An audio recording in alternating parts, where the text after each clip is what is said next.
Hi YouTube, I'm Karim Zamir. Those are the Seekers Galanti. This is Second Wake, episode 2 of Year 2. It's neat. The algorithm will never know better. They'll think brand new series, suggest this to people, and I'll go, thanks, dog. I don't know. Maybe that works that way. Someone told me it works that way. We'll figure it out as we go. When we last left our heroes, which then means it is now time for adventuring, some stuff happened. Let's see here. Morgan, what stuff happened last time? I think it was all very peaceful and happy, right? Absolutely. Okay. Hold on, pulling up my notes. Can you hear me okay? I can. I muted myself so I didn't yell at you. Um, Morgan wasn't present for most of the things that happened, but That's fine.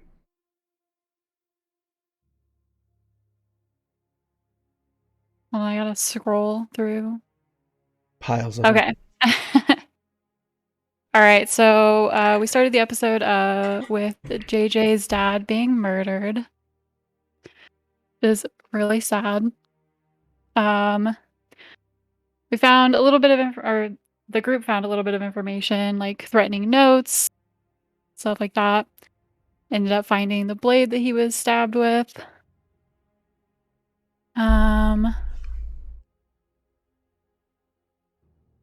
He was stabbed by a purple tiefling named Quirrell.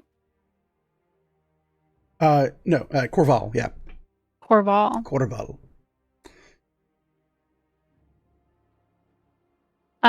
It looks like all of his money was taken and everything like that. My notes are not very clear because I wasn't there.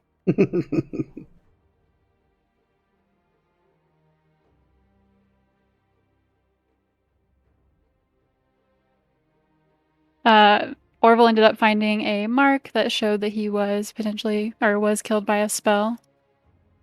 It's true. Don't know what it is, but most likely that's what happened. JJ had to deal with a bunch of family stressful stuff of her entire family being there and friends, and everybody was chaotic, and it's pretty sad.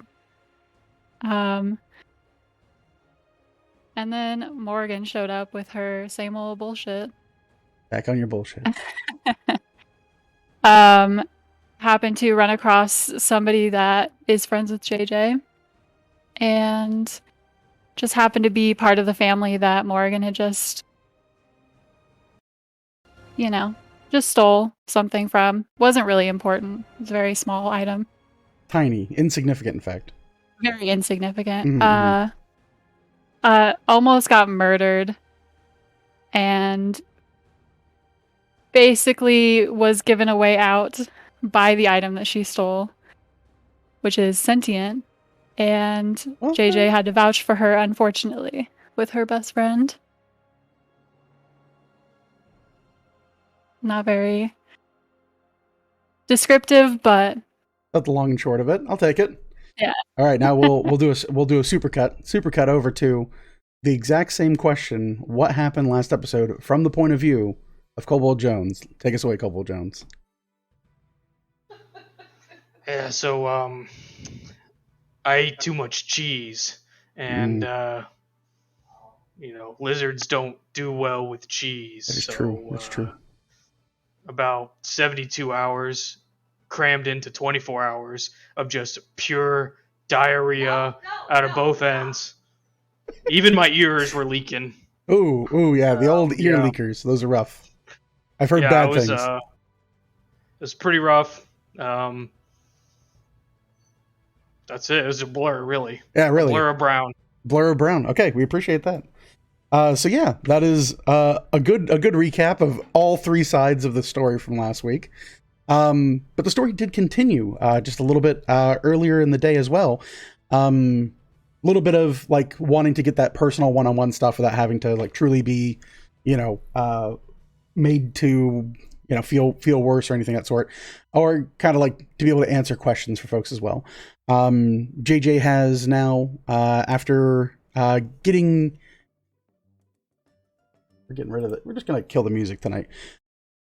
not agreeing with me today. With that, after speaking with her friends, meeting Morgan in the rain, deciding and trying to calm down her mother in those moments, JJ went absconded from the group to have a private meeting with her father, a final viewing to look upon him and say her piece, her goodbyes, things that were personal, and she wanted to, of course, have those moments with herself. And in doing so, discovered on her father's body, in a pocket that he would often keep, a number of small treats for new business.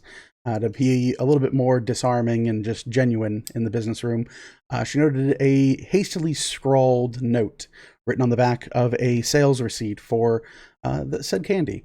Seeming to be written in his offhand and seeming to collect only a few number of words, this small bit of trail would lead her to the outside of her family home, a small cornerstone that by which the new house had been built upon. She has now since uncovered a number of small bits of parcel and pieces that she has taken with her to the office of her father and is currently leafing through.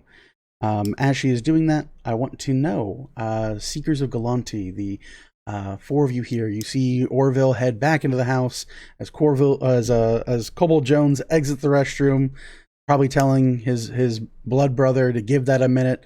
Orville says, "Nah, I'm gonna take it," and locks himself in the bathroom, but giving us Cobalt Jones, which and realistically is like a 1-for-1 trade at this point. I feel like that's like squaresies. That's pretty good.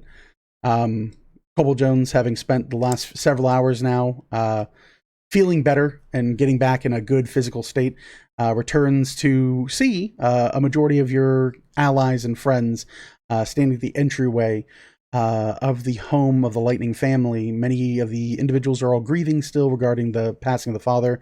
However, your three friends that stand here now on the entryway to the home seem to be toweling off, taking a number of small hand towels and wiping away the rain that seems to precipitate down from the outside in cold air. They seem to have just gone through quite the ordeal. What would you all like to do?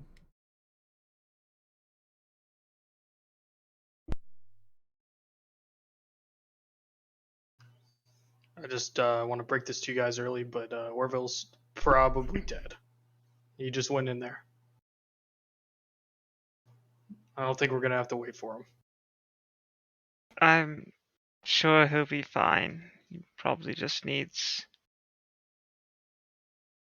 a week. Or two. Kobold also is like got his arm resting up against the wall, like that naked SpongeBob on the little wall meme. Oh, Post it. The deep breathing. Exactly. Deep breathing SpongeBob memes. Fair enough. But you all have returned following the events for Morgan, as kind of where we're picking right back up at. Do you feel all right now, Morgan? I think I feel fine enough. I just like to sit down in an actual chair, not on the ground. See if the staff can fix you up a little something to eat. Thank you. Going to make way then to the kind of dining area of the home. Yeah. All right. The four of you kind of retreat into the dining room and dining area. Much of the family has gathered at this point around this area. JJ's mother has regained herself, her confidence, and much of her composure.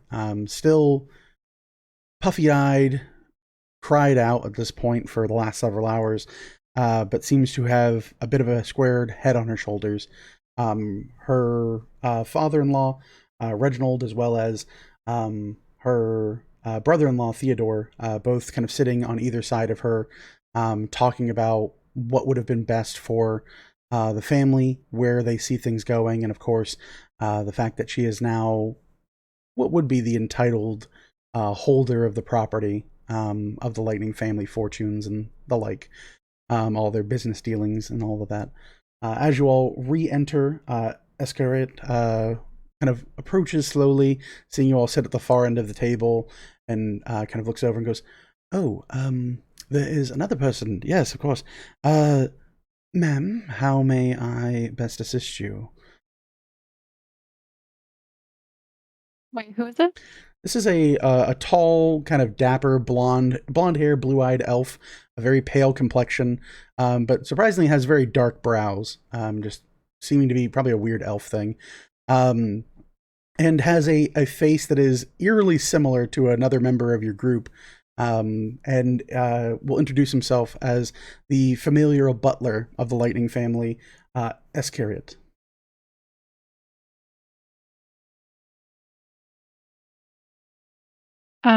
Yes, could I just get something to drink?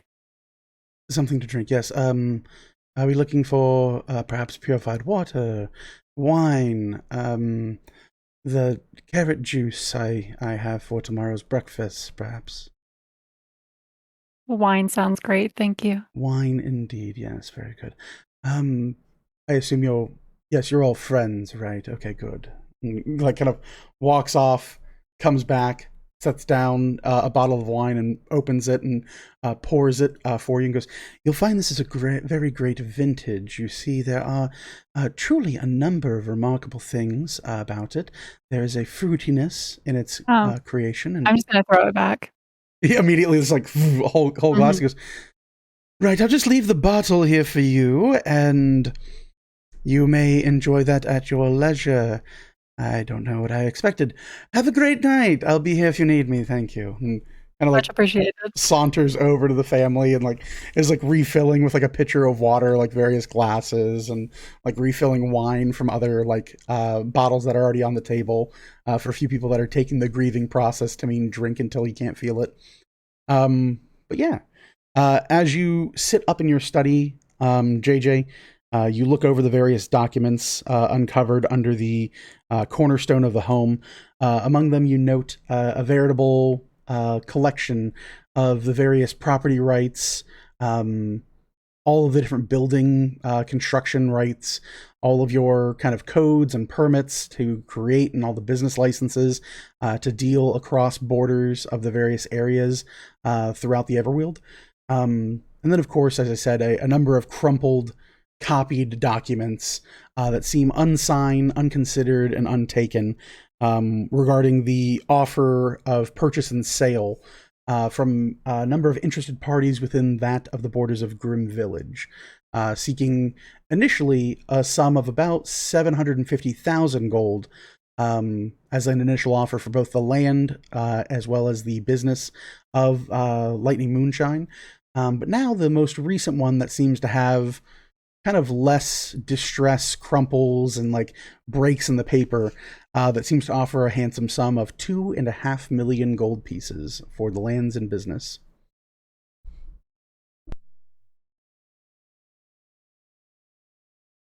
Okie dokie. Is there any sort of will or anything? You do look through, and you do find kind of wrapped around what appears to be a single gold coin, almost like folded around it, is a last will and testament. There is one for your father, and there's one for your mother, depending on who is the last remaining member of the family. And for the most part, it just guarantees you and your brother much of what has been amassed at this point. Family fortune, things of that sort. You know, you're kind of while you are the oldest of your family, you do know of another individual who is kind of sired in, not an official kind of blood brother, but a rather simple individual that has been since adopted into the family, who you met previously when you hosted a delightful meeting of your family. I was about to say, I think it's that the one. Yes. It is your half ogren friend. Mm-hmm. Okay. JJ will take all of this downstairs. Okay. And she'll bring it to her mother. Mm-hmm. You bring the paperwork and documentation down. Your friends look on, your family as well. Kind of all heads stop. It gets a little quieter. Everyone seems to stop and stare, waiting in kind of bated breath of to what will happen next. Like, what's the next crazy thing that could possibly happen this night? Blissfully unaware of the near murder that happened outdoors. You present all the various documents and things of that sort to your mother. She looks and kind of like curiously looks back to you as she takes them and looks at you and goes, where did you find this, JJ? So when I was just talking to Dad, I remembered that he keeps those honey sticks in his pocket, Mm. you know? So I checked that pocket just to, just for a little sweet treat, one last sweet treat. But I found a note that he scribbled, and then I checked where I thought that note kind of related to, and then I found this in there. Mm. So I thought I would bring it to you. It just seems to be like a lot of like the deeds and the permits and everything to run the business, but there are also I guess these offers from somebody. I'm not quite sure from who, but from somebody. Mm. And she kind of looks it over. Go ahead and let's see here. Morgan and Orville's not here. Morgan and Cobalt Jones, give me perception checks, if you would.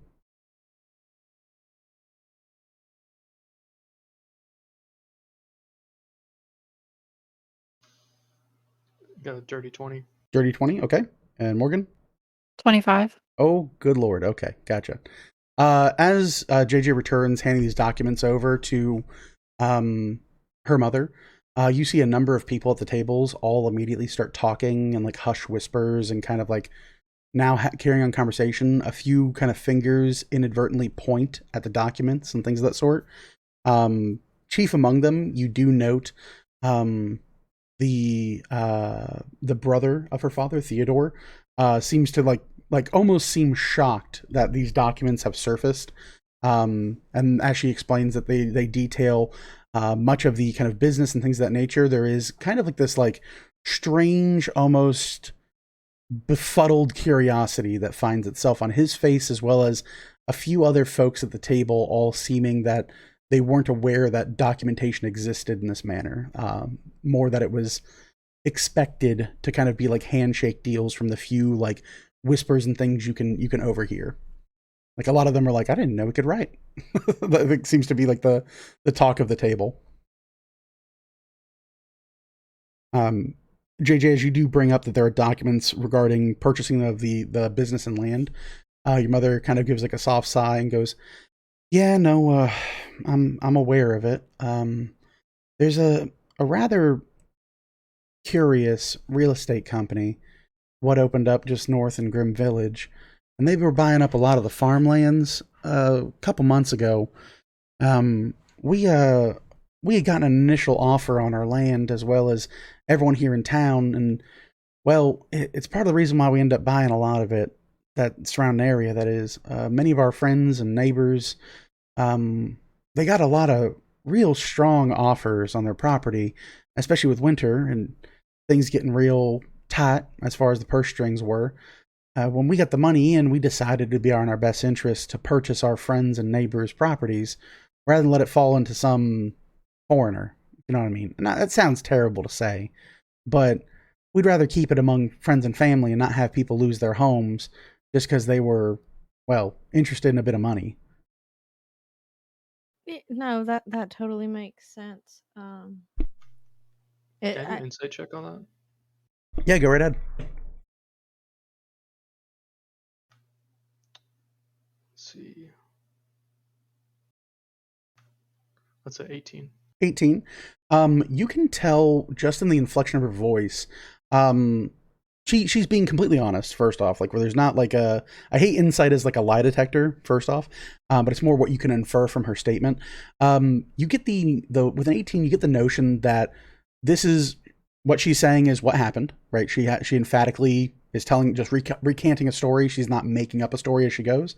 The thing you do get, though, is that definitely the way she's talking about it, you infer that this wasn't her idea to do this. This was like an idea that she was made aware of or was presented to her, and then she was on board for. It wasn't something that she came to like, let's buy all of our friends' property. This seemed to be an idea that was kind of brought to her or the family, and then she kind of signed on for afterwards. Kind of the vibe you get from that. All right, that's a little bit what I was expecting. So cool. Confirm your suspicions. Press X to doubt. Yes, yes. But yeah, so she states that some real estate companies opened up near Grim Village. Can JJ look at the papers and see what the name of the real estate company is? Sure. You look it over. It is GV Real Estate and Investment Holdings, and it's signed with 2 letters, TT, capital T, capital T.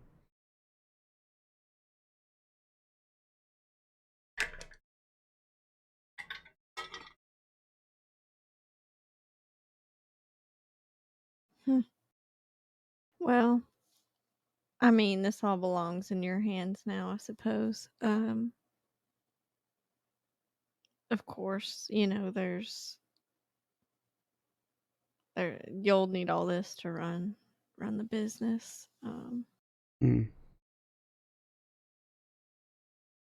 That's Well, now this is something your father and I didn't quite agree on,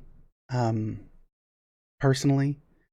But now that it's being a bit left to me, I'd actually want you to take these things, and if you could have them, I don't know, put on record or kept in confidence with your lady. She's a noble woman, right? yeah, she's Well, I mean, your father was probably keeping this in a real secret place, and if you found it, not that you're not great at finding things, just I don't know that I could find a spot better than your father. He didn't much agree to having someone else holding on to such things, but I know they got that bank and a bunch of various small holding places in the city. If there was somebody that would do that for us just so that these don't go missing, I'd greatly appreciate it. Yeah, I can certainly get that handled for you. Yeah, absolutely. Anything to help. Anything to help at all. And as she says this, you kind of see Reginald kind of go, "Wait a second, you gonna trust somebody else to hold our things?" She goes, "Yes. There's just a number of things that could go wrong here. I mean, they're little pieces of paper. I mean, I don't want anything that might be detrimental to what we're doing here to fall out of sorts." And there's like this like kind of like pause, and you see like most of the men in the family kind of like upturn their noses a bit at this, like who's gonna steal from us, blah blah blah. But then there's a few of them too that like their wives or daughters kind of like tap them, and they're like, someone got murdered here, so clearly it's not safe. And so there's like this like weird kind of mixture in the air of people who are on board for this and people who are like, we don't trust banks, we don't trust city folk in general. Well, if it helps put anyone's feelings or anything to rest, it's a safe place. I'd trust the lady with my life, probably. She trusts us, undoubtedly. So I have undoubted trust in her. And, it's in case of anything. Weavers forbid it ever happen again, anything like this, and it fallen into the wrong hands. And, if Weavers forbid if there's a fire or something, they got them fireproof magic sealed boxes where this will stay safe for as long as it's needed. Right. And you see a few of them kind of like ease off a bit and kind of go, And you see Reginald kind of go, "Man, fire safe boxes. They think everything in the city. I don't trust it. They're too worried about stuff. Always plotting and scheming. Never liked it." You kind of like see everyone kind of nod around. Your mother looks to you and she hands the documents back to your care. And she goes, I trust you. And, well, I just, if you can see anything that you feel might be best for this family, you just let us know, okay? Yes, ma'am. I think well, we haven't even been debriefed by the lady yet. I think we were gonna do that tomorrow.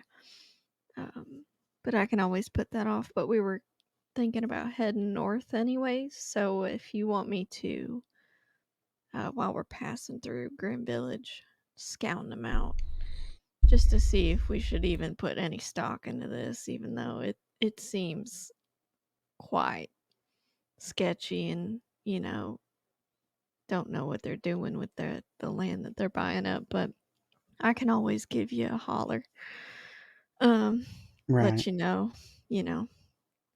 She she kind of looks you over a bit, um, and she kind of just reiterates a bit of what she spoke about earlier, and she goes, I just want you to know I have, much the way your father did, the utmost faith in you, and nothing to distract or pull you away from it. Just we think the world of you, and we know, and I think everyone here knows that we wouldn't have a third, if not even an eighth of what we have right now if it wasn't for you and your crazy idea to bring just a bit of shine with you on your journeys. So I think I can speak for everyone here that we believe you to truly embody everything that this family has raised you on, and we just wish the world for you, not to be a distraction, but to be something that might help you if you ever need it. Even if it's just a roof over y'all's heads or a nice quiet place to stay for an evening. We appreciate it, Ma. Y'all have helped us too, just being there for us, you Mm. know. Um,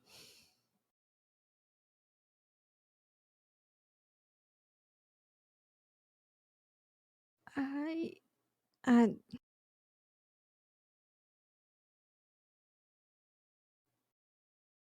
is there anything else we can do for you in this time?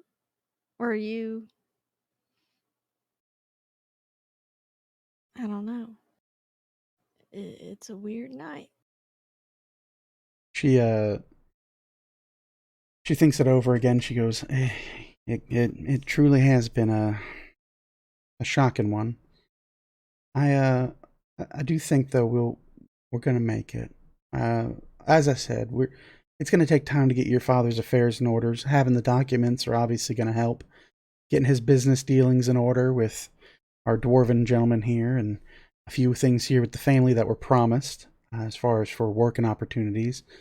Um, but between Reginald and Theodore here, I think we have a good support system, and with everyone else pulling their share, um, I think we're just going to make sure this thing that you helped to build will continue just as strong as your father would have wanted, and we'll do everything that we can to move on from this and get everything situated as far as for arrangements.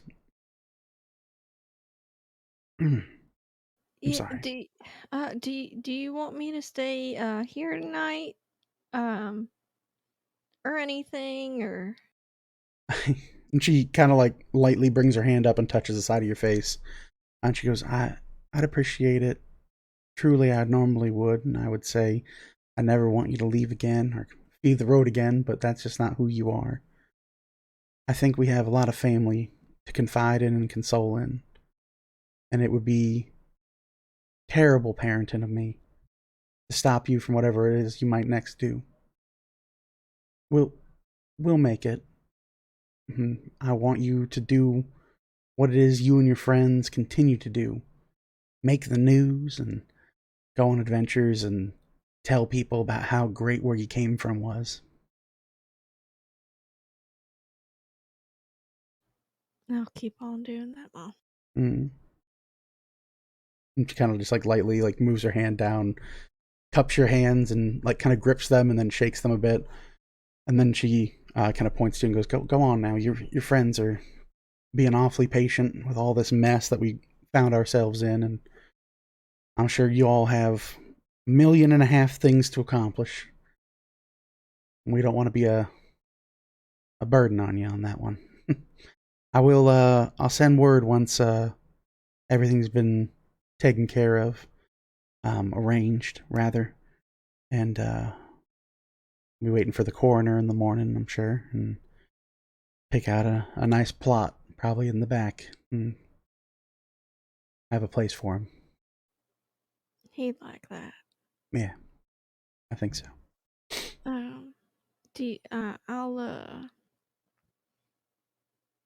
I'll have Deerwood send someone out in the morning for you. When we get back. Of course. Okay. All right. Well, JJ will give her mom just a big tight hug. I love y'all. I appreciate y'all.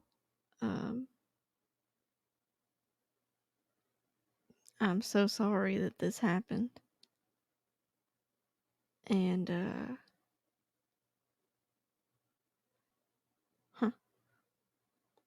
y'all keep on keeping on. You see Reginald kind of like, everyone nods along and like kind of agrees. Reginald looks at you and goes, "Just a second for you, JJ."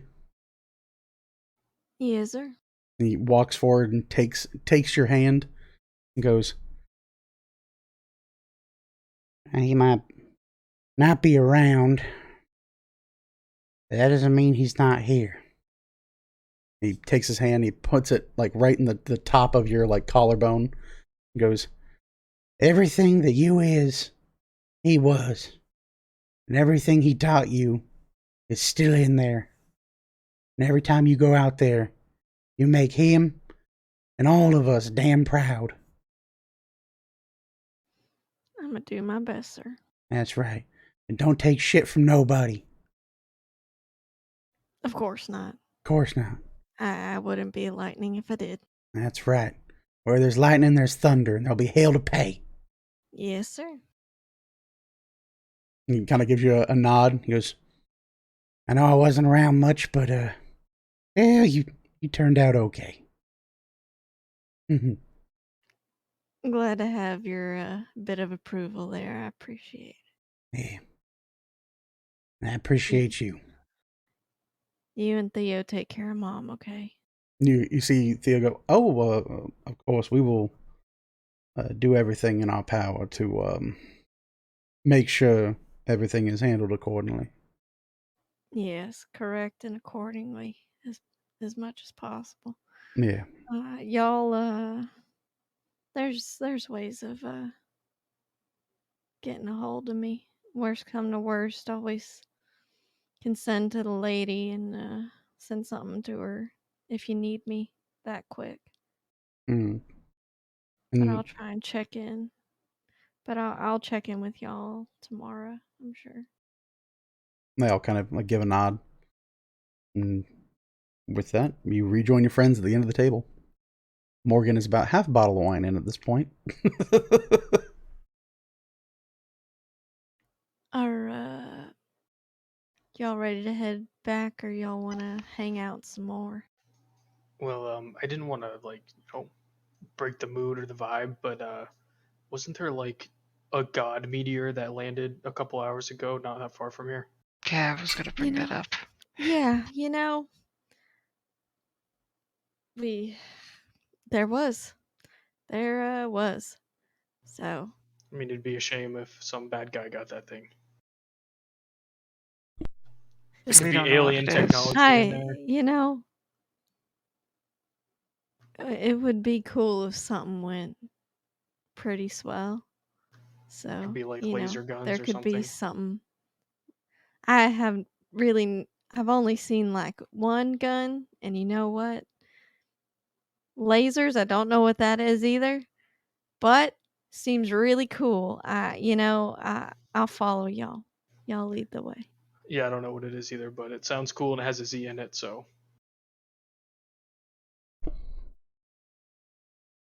Day Cobalt Jones meets Calliope, and they get to talk about how cool letters are, as the day I dream for.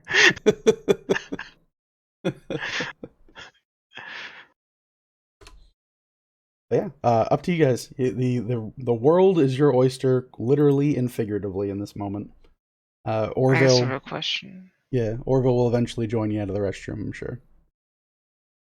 Is physically and emotionally, is everyone ready to go and investigate whatever it was? I know you seem a bit worse for wear, Morgan. Oh, Morgan's fine. Look, let's get serious. She's a straight up badass, okay? I mean, she broke into this, this other. Hey, this room is full of people. She went on an adventure on her own, back here on her own, survived the great unknown. Twice. I come to realize that On her Celeste's mouth is own. one of my greatest weaknesses. Let's go investigate this meteorite thing. Okay, all right, great. Yeah, perfect. I'm just glad I'm not the first asshole to bring up that we have to go find this thing. Look, if anybody is in worse for wear, it's me. I lost like 20 pounds over the past couple hours, okay? I'm ready to do this thing. I'm ready to get How this much alien do you- technology. Do kobolds weigh 20 pounds? He does. Yeah, I weigh a lot. A lot more than 20 pounds.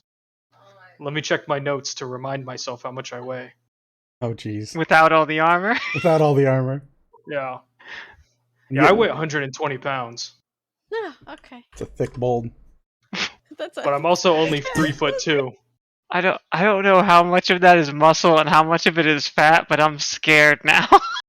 Doesn't matter, because all of it's American. Every last pound. This body was built with cheeseburgers and corn dogs. Oh, God.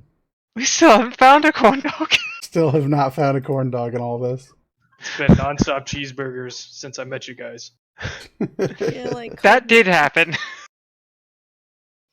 I feel like Kobold Jones would like one of those Korean corn Oh. dogs. So good. Yeah. Contest. Eat all the food. Good Lord. Yeah, no gag reflex helps a lot. It does help. Take a lot of wieners. On that note, as the group Real heads up. quick. Yes, can ma'am. JJ go find Vasler and Buddy Yeah. and the rat folk and the dire rat. Yeah, you look around for them, and they're not inside the kitchen. They're not inside the family meeting room. After a bit of doing, you look and you like open the doors to the back patio where everyone was standing out, kind of celebrating the end of the evening before tragedy struck. And you see all four of them hunched over in like a circle. Of them, Charles and Vaz are kind of standing because they're already kind of short. But you do see Bartholomew, and you see the larger rat folk kind of leaned over. They all seem kind of like preoccupied, like yelling and shouting a little bit to each other. Like Templeton seems to kind of lean over and goes, cheating. I think you're cheating. No, I swear to you, sir, I am not cheating. It's just the way it is going. He goes, cheating. Here, if you win one more, I swear I'm just going to break your knees. Please don't break my knees. I'm lucky, that's all. Excuse me, fellas, real quick. And they all kind of like turn in like unison, and you see Charles, Templeton, and Vasler all kind of like walk forward and like make a small little wall. And you see Bartholomew like start picking things up off the ground and like slowly trying to just put them behind his back. He goes, Oh yes. Don't worry. I love a good gamble. Don't worry. It's Oh. all good. No, we would. What were we doing there, Vasler? He goes, we were learning angelic as a group. Sounds about right. I mean, Yep. whatever y'all doing, I'm not that fussed. I did want to say thank you for like helping to like kind of block the door and give some privacy and everything. And I'm sorry that tonight ended up kind of strange. But I do appreciate y'all, and I do appreciate the cultists. The Oh, yeah. pigs are gonna eat really well. They're gonna eat great, fantastic. And Vasler, I hope to give you some souls soon. Hopefully, we'll see. They're pretty great. Yeah, Yep. they're gotta take care of some business transactions when we head north. So Okay. And it'll be a then great time. murder after that. Oh, the murder's part of the business transactions. Oh, I thought. Cool. Yeah. Anyways, Mhm. I appreciate it very much, and thank y'all. And we're gonna go check out that meteor thing. Oh, okay. I don't know if y'all want to roll along with us. If not, you can keep playing your whatever y'all playing. Well, so question. Yeah. And he like looks at like the group, like his group of people, and like Bartholomew's shaking his head like, no, don't do that, don't.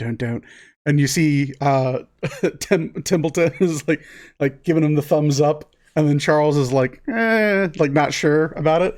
He turns and goes, we'll take 2 out of 3.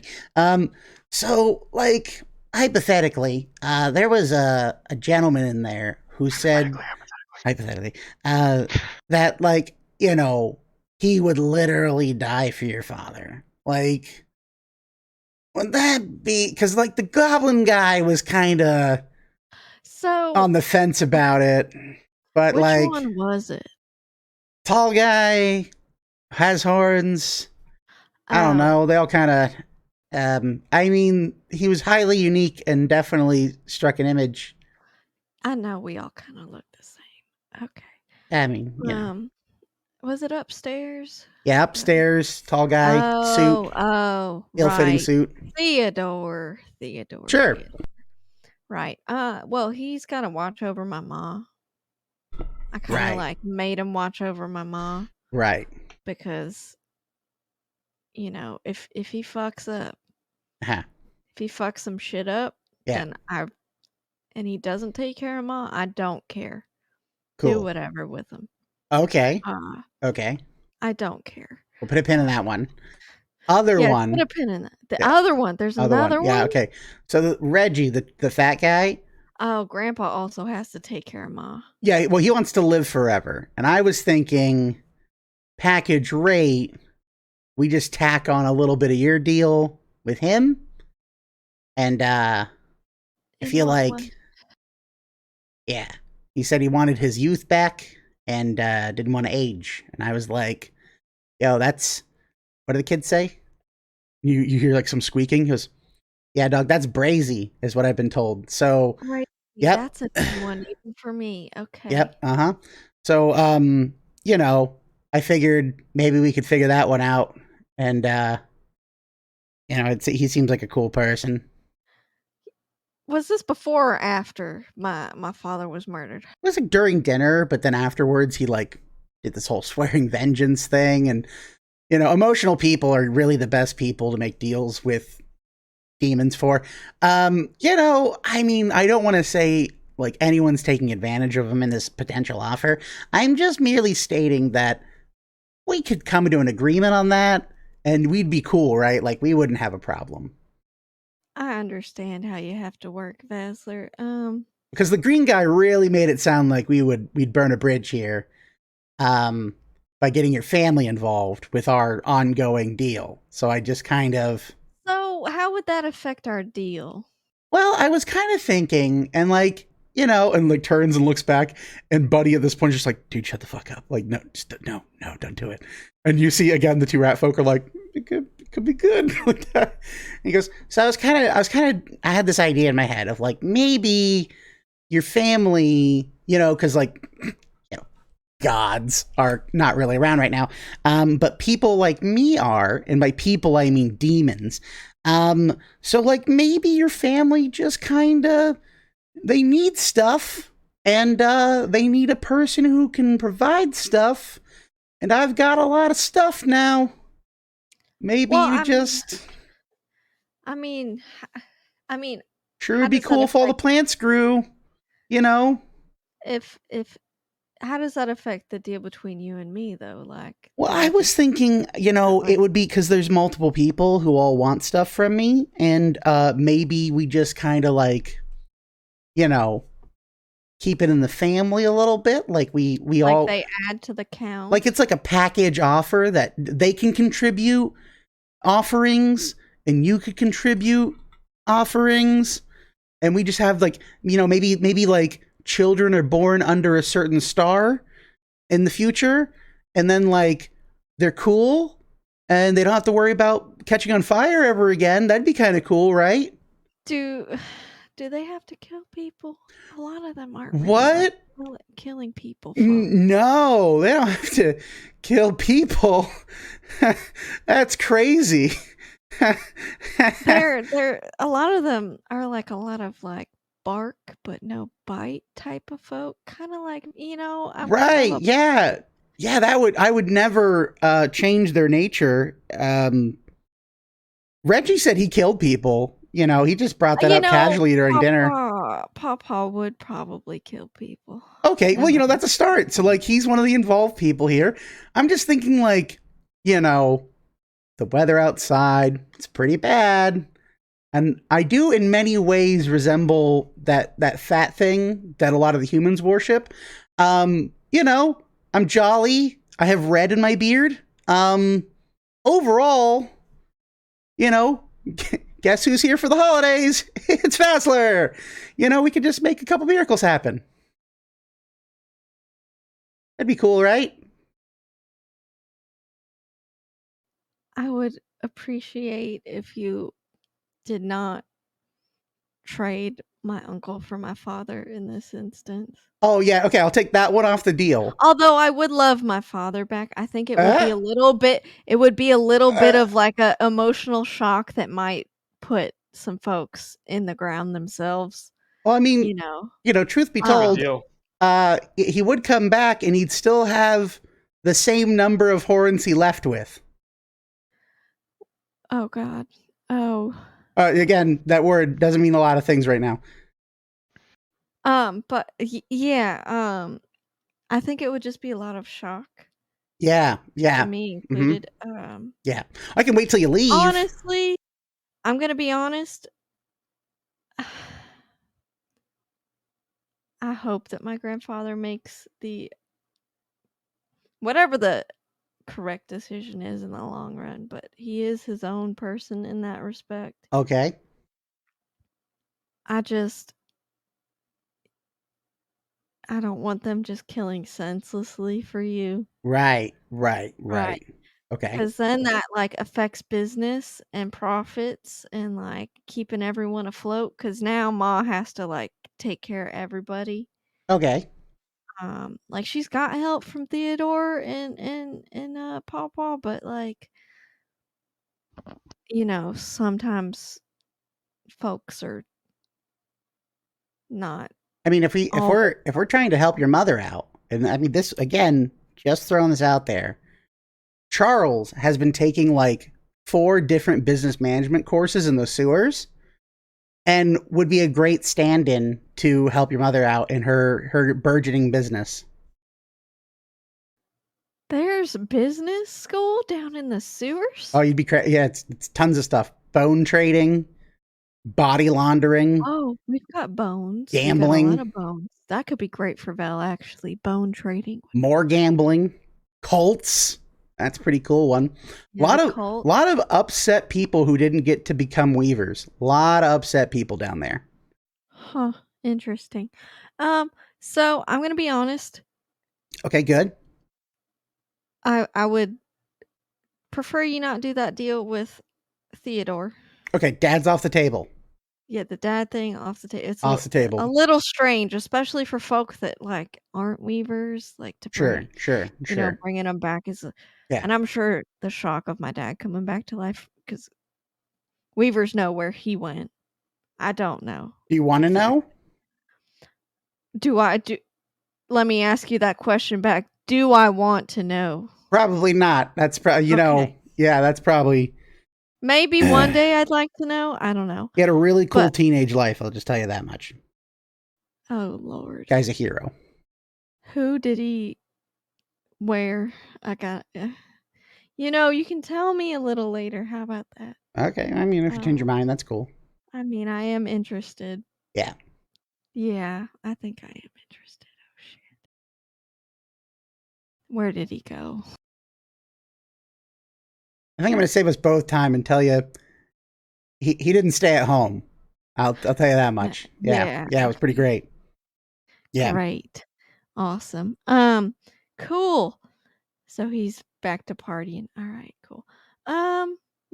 Maybe Reggie has his own he's his own man. I just don't want him Word. senselessly killing and, Yeah. getting Ma in trouble in any sort of way with anything, but it's his own decision in that respect. And having someone live forever is a little strange. Um, but y'all work that out. I don't want to exactly be attached to that. Right. Right. But we're cool though, right? Just as long as you don't do the switcheroo. I would, you know what? Off the table. Dad's off the menu. We're moving that away. Okay. Charles, if I even bring up her dead dad one more time, just smack me in the nose, man. And you see like a squeaking sound, and like Charles gives like a big black clawed like finger pointed up. Oh. Okay, there we go. Done deal. Okay. Cool. So on that note, I think I don't want to speak for anyone here for Templeton or for Charles or kneecaps. I think we all want to stay here and get this all squared away. What if that horrible murdering guy comes back? Got to defend these people, you know what I mean? I just think, there's also a lot of kids here that are real worried about their education or upcoming tests, or, some of them are worried that their bodies are going through changes and like maybe they're not going to look the same anymore. Please don't do anything with minors. I don't think anyone works in a coal mine here, so we're safe. No, anyone under, the accepted age of, what is it? 11? No. Well, they can work at 11. Well, with coal mines, it's like 7. 120. 120. I don't think they're going to live to be 120. Reginald might live to be 120. Still a child if you... Oh, never mind. 18. I think 18, like 16 to 18 tends to be when we 16 to 18? Yeah. You know, if people die before that, it's a lot. Well, us lightnings tend to be hardy folk unless we're shot in the head with some sort of spell. So fair point. Okay. No one under 15, 16. 14. Please. 14. 16 is already making a concession. Meet me in the middle at 15. No. JJ, are you sure about this? There are like 3 kids in there that all have grudges. They're perfect. No grudges. No. That's like the best time to get people. I know, but I want them to experience a little bit of life. I got to experience a little bit of life before I made a deal with you.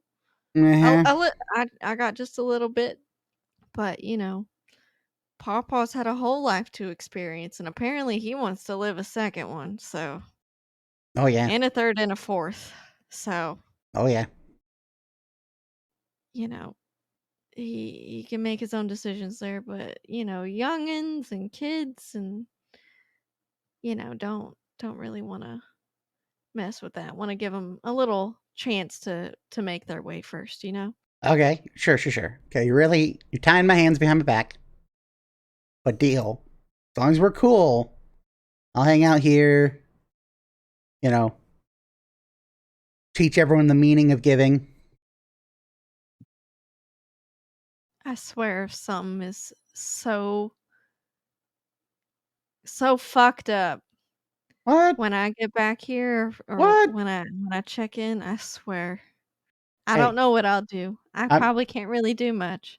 I'm not that guy. Except scold you at this point. I can only scold you, but as far as I know. But I trust you, Vasler. Oh, This is my family. right. What if And like I understand your dealings. I've got to deal with you myself. But I trust you, and I trust the family members that, can be making this decision themselves. So, right. but yeah, if y'all want to stay here, just in case they're, God, what is that group's name? Corvold, Cor, whatever. Cross scimitars? The cross scimitars, yeah, those. Word. Yeah, And that's like bad apparently what they're dudes. called. Yeah, super horrible. Anyways, we're gonna go check that out. Cool. Have a great time. I will. I'm sure Bartholomew's gonna love hanging around his brother. Sounds. You see Bartholomew be like, well, no, I'm actually not, but You can I come with mean, us, Bartholomew. you're technically under our. yeah, I get that. employers. It's just that, well, especially if Vasla is going to stay here, I feel like maybe being here to advocate for your family might be a good idea. I just feel like there's a number of wording issues that usually come up in these arrangements. Might be good to have a second set of ears on it. To kind of, act as their lawyer and whatever. I've never passed the bar, but sure, yeah, that might work. I appreciate you doing that, Bartholomew. Tomorrow we'll get you some heavy knee protection, but Oh, great. tonight try and keep whatever Yeah, piece you can. Also, please don't kick his knees in or anything. I make no promises. All right. Thank you again, Basler and everybody. I appreciate y'all. I now trust y'all somewhat. I trust y'all with my family at this point, and Basler, you can ping me if something really goes that wrong. You know how to. Right. Yeah, no, of course. You'll be my first call. Yeah, absolutely. I know that I am your first call. Yep. Anyways. Yeah. Y'all ready to go find this thing? Yeah, I'm ready. I'm already got my body pointed in the direction, like my knees are bent and I'm pointed, like I'm trying to A scary already dog. sort of walk. You would Let's go pointed? see what's left over there. I'll walk over and put a pat on Bartholomew's shoulder. Just like, Oh yes. thank you. Try and help as many of them as you can. Yeah, no, I'm going to yeah, I'll do my best. Yeah, just come back eventually. Maybe or I'm probably going to be stuck with it. We'll probably meet up. Stay here. I'll be back for you. All right, thank you. Go Seekers! Rock and roll. Yeah. All right, bye. Just slowly walks off with Vasler. Vasler reaches the door to back to the house and swings them up and goes, "Good news, Reggie. You're not gonna die." And then walks in. As we're walking away, I'll kind of just whisper to the group, "How many times do you think Buddy's taken the bar?" At In this his long point, life? Oh, he was more of a diplomat. He wasn't really a litigator. He said he never passed the bar, though. He was a Kind of negotiator. made me think that maybe he took it and didn't pass it. That's Because otherwise, he would say, "I never took the bar." fair. Well, we can ask him when we get back. All right, well, let's make a wager. What do you think? How many times did he fail? 3. I'm going 6. Damn. The faith. how old is Go Buddy again? twice. He's like 6 or Around 700. 700. Yeah. 700? Oh, Yeah. shit. I'm gonna say like 21 times. 21. At Christ. least. I mean, someone write about this down. 400 of them have been in exile from the city, so I don't think he was taking the bar all of those You years. know, he could have been. You never know. Maybe just not the elven bar. Ooh, fair. Which I have to say is probably the highest bar. So the fact that he may have not passed like the human bar with an elven level of like college is Do you- maybe worse. Yeah. You think he could pass the kobold bar? There is no kobold bar. Oh. We believe in kangaroo court. So yes, I'm going with twice. I really think it was only twice, and that was it. I mean, I bet the humans probably only have like a limit of like how often you could do it, like at most 8 years, right? So that's like up to 100 times. Because that's like a long time for humans, like 8 years. Like you've had a long time to go back and you study, but for an elf, that's like yesterday. So anyway, the All group right. heads outside. Yeah, anyway, let's go. You all make your way out to the front of the building. At this point, the carriage kind of awaits you. You see there is a rather grumpy looking individual who is like still wiping their hands clean of some type of filth. And there's a man kind of looks you all over and goes, "Oh, good afternoon, Seekers. Are we headed back to the estate of the lady then?" Not yet. We're going to go investigate a anomaly to the north. Right.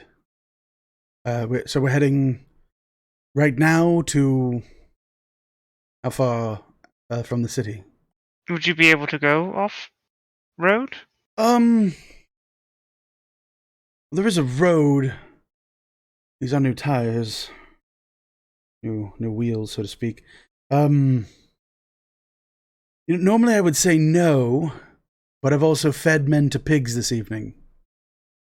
So I think that's wholly up to you all. It's about 2 miles, right? Should you waste people in pigs? Oh. All right. Yeah, sure. I Let's need you to get take the rid of my carriage. pet. Right. So yeah, so long as you cover like I don't know, what you said 2 hours away, maybe call it I don't know what a gold per person. And I'll bring everyone home when we're done. Yeah, sure. Then I will just hand him 2 platinum. All right, well, we're set for the night, ride or die. All right, everyone in. Like, opens the carriage. There's still a big, huge stone altar that's been sitting in the thing. Oh, right. Fast. When I get in, I'll go ahead and just like push it to the edge. Like slides over. It's like a long, like podium that has a carved stone book at the top. The shit's in my spot. The shit's in my space, like leaning up on the inside of the thing. It's like tilted over. But yeah, you guys are all climbing over. Is there anything written on it? Oh yeah, shit tons of stuff. Was gonna say while we're sitting in this ride, JJ's gonna cast comprehend languages through Sure. ritual casting and examine this Sure, yeah. while we ride. All right, easy enough to do. So let's take our break early, while we get everything set up for what is to come. It is 8:14 now. We'll shoot for 10 minutes, folks, and we'll be back at 8:24. Is that good, everyone? Roger Dodger. See you guys in 10 minutes for more Second Wake. Booyah!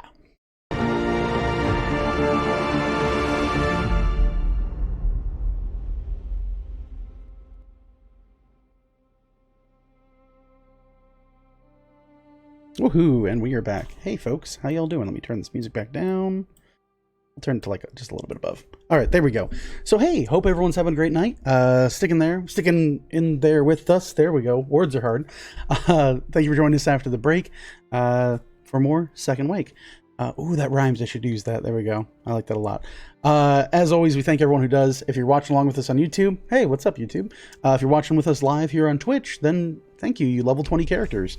When we last left for the break, the group had come to a number of kind of revelations as well as discoveries regarding the property, made peace, and otherwise got set up for the next leg of their adventure.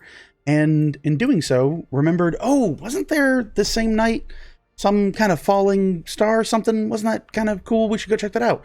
And against all attempts to have them forget this horrible thing, they decided we go check it out.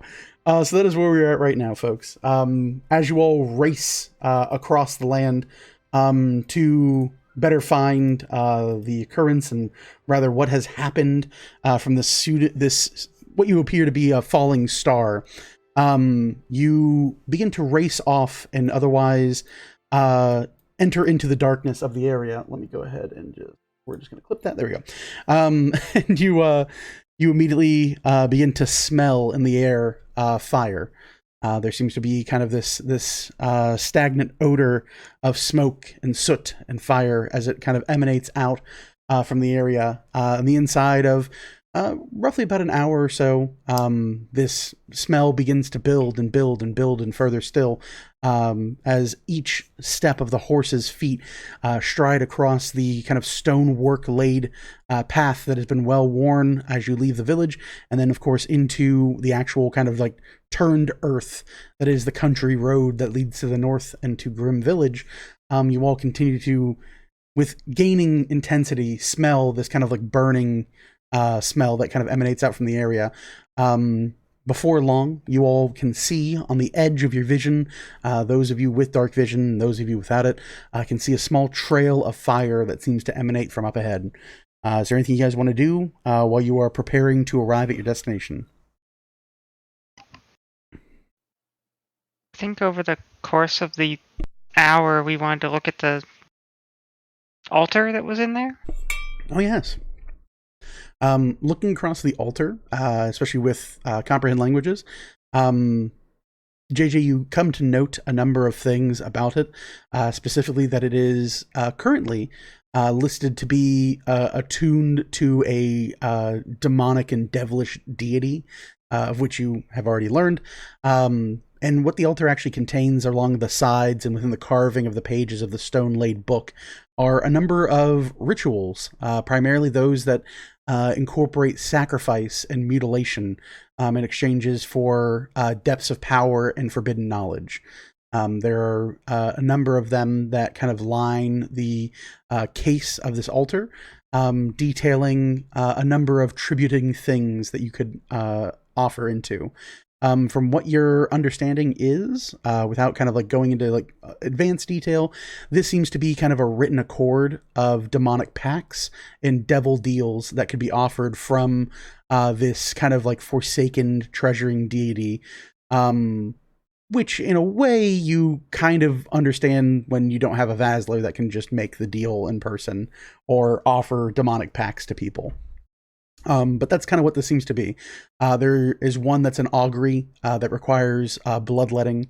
There is another that offers farsight and clairvoyance that seems to require a tribute of flesh still living. There are those that increase power and strength, all in exchange for various offering and sundry goods. Okay. Of course. In this time frame, can I just kind of stare at Morgan and just see if I see any like any more of the weird like shimmer going on with her still? Sure, yeah. You spend some time. You look and like, for the most part, she seems completely fine. She seems well, kind of like taken care of. Sweat kind of pools on like the corner of her brow. But nothing more than maybe like the cold temperature kind of the air juxtaposed against the heat of JJ's home, leaving it. Like a few of you kind of have a little bit of like that, we came from a warm place and now we're freezing kind of cold sweat as your body tries to align temperature. But there doesn't seem to be anything out of sorts with her at this point, other than just kind of like natural shivering and things of that nature. By all appearances, it has been bled out into that jar.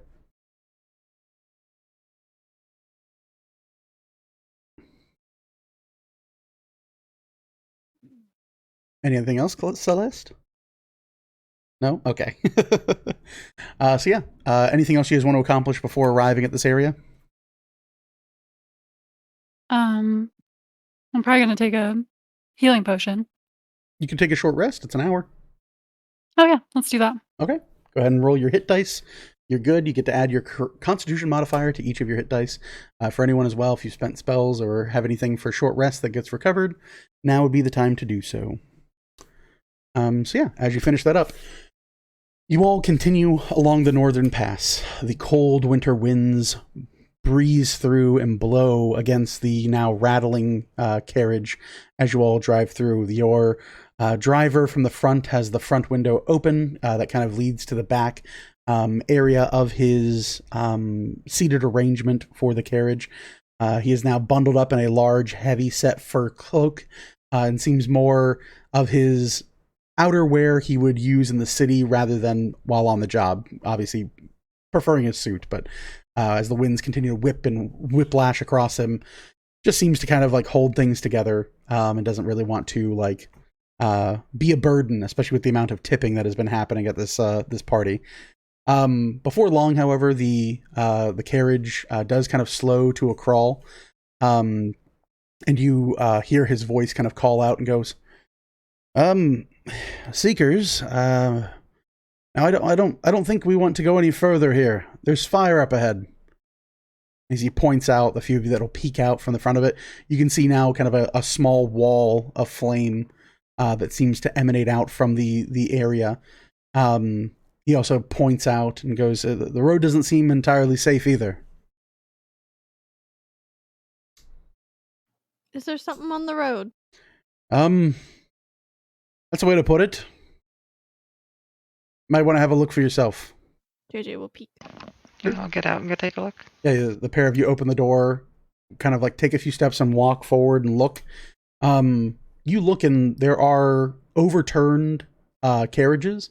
It looks as if some sort of caravan had been kind of going through here. And you look across them and a number of them seem to be overturned. And there are a number of kind of like unsavory sights. There are a number of kind of like arrow-laden individuals just pegged against the ground and earth.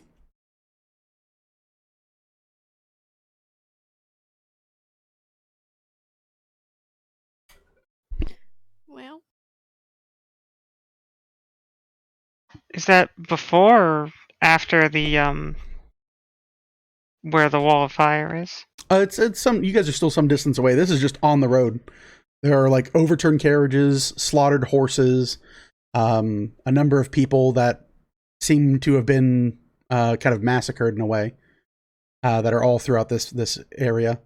In total, you see about 3 carts or so of people that have been like laid low, and from the looks of it, they're like whatever they were transporting for some of them, while some of them are knocked over. It does appear that like some of their goods have been kind of like broken open and like examined.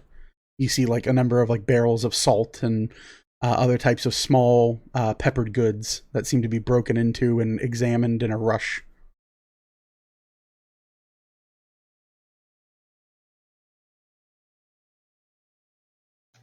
Does anybody seem like alive? Like, is there any noises coming from anybody, or seem like this might have happened a while ago?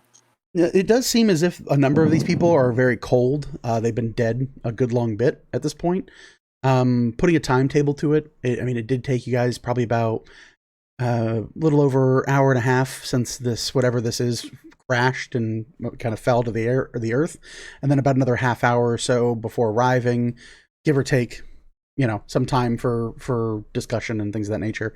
As you review the area, it looks as if many of these people were either close to being on the scene when this initially happened, or kind of like came through here. You look and like there are, it's hard to tell color with dark vision for some of you, but the kind of fire just about a stone's throw away from your position illuminates a bit of crimson across the ground and large kind of track marks against the solid earth, seeming to warrant that someone probably ran someone over as well and dragged them for several feet at this point. There's like large stains in the earth. Are there like tracks or anything? In various different directions, yeah. I mean, there's like horse tracks, there's people stumbling around. You can see like heavy footprints leading up to bodies that are now laying on the ground with large black tipped arrow, like black feathered arrows that are sticking out of their backs.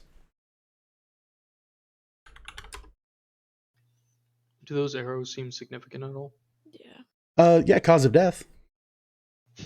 I mean, is it like, do these black tipped arrows like? I mean, is Well, that it's the feathering. Sorry, sign of not tipped, but the feathering.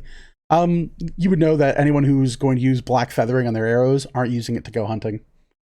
You'd want to be able to find your arrow after you kill your prey, and black feathered arrows are not what you'd be looking for to recover.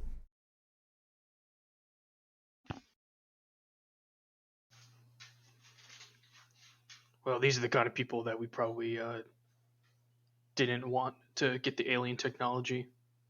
Not the dead ones, but the ones who did this. Yeah. Should we have the driver wait here, or should we send him back?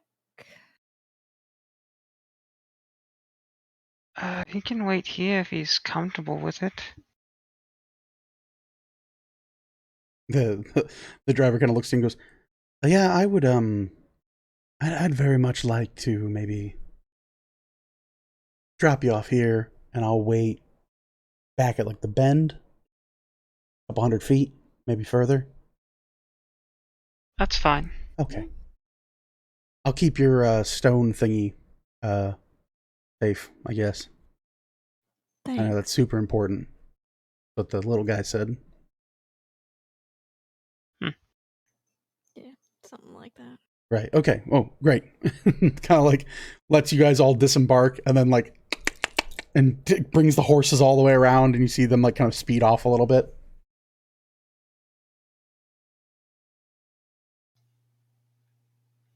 All right, so everyone ready? Yeah. As ready as I'm gonna be. All right, go ahead and pull out my axe and shield and start walking towards wherever I think the meteor landed. Sure. Towards the wall of fire. Yep. Most likely place. Well, before that, 1 second, Oh. Cobalt Jones. I just want to look over and see if it looks like there's any correlation between the attack here and the meteorite. Like, is there any triggering of? None of them seem to have been crushed, if that's what you mean. Yeah. Yeah. Meteorites, in your experience, are not known for carrying arrows. Yeah, no, I know that. Oh. I meant something in this caravan that like triggered the meteorite. Oh. I how would you even go about figuring that one out? I don't know. None of them are wearing cultist robes or Okay. a t-shirt that says "That's no moon." Like, it looks like perfectly normal. That's no. Like, they're not moonies. They're not like this doesn't look like a meeting. They just look like a trade caravan. They look like a trading caravan. Okay. That's been kind of tossed does through. have a bumper. One of them does have a bumper sticker that says "Giant Flaming Meteor 2020." Oh. It was him. Yeah, the other one has a bumper sticker that just says "I want to believe." That's it. They're all Okay. alien conspiracy guys. These are my people. Just We're a dead your guy people. on the Yeah. ground. Bunch of dead guys. Yeah. Aliens. Oh, this is really dark. Walking- Okay, great. Walking through this, can I just keep an eye out for like a weapon? Oh, there aren't so many like weapons laid around, but you do know a few of these people that are dead and strewn on the ground are brandishing like swords or daggers, like small like short swords. A few of them have like what looks like a larger kind of like personal crossbow. There's probably like one or so among every grouping of the bodies that has an actual weapon. The rest of them just seem like merchants, tradesmen. Can I just take one of the swords? Sure. Yeah, you reach down, and the one that's kind of who's brandishing a sword has a death grip on it. You kind of just like wiggle it out of their hand, and you have like a merchant's short sword. Okay, great. I just left my tooth. Oh yeah. Rough. I'll walk up to Celeste and like tug at her coattails and be like, "Hey, I got an extra one of these," and I'll hand her just a normal battle axe that I have in my backpack. A straight up battle axe. There you go. Yeah, you can use two hands with this one. So You just carry this bad, huh? yeah, you can never have too many weapons. I'll pull out like another sword, and then a javelin, and 3 hand axes. I mean, pick whatever you want, just not the fancy one. This is the problem with fighters. All right. This one. Take the battle axe. Take the battle axe. Yeah, that's what I thought. Throw all your litany of weapons back in there. Yeah, that one's dwarven made, so of course it caught your eye. So with that, you guys kind of walk up through the rubble and the wreckage before you hear kind of a soft click, a whistle, and a bolt hits just in front in the dirt. I assume Cobalt Jones is in front. Kind of lands at your feet and impales into the ground. You hear someone call out from up ahead.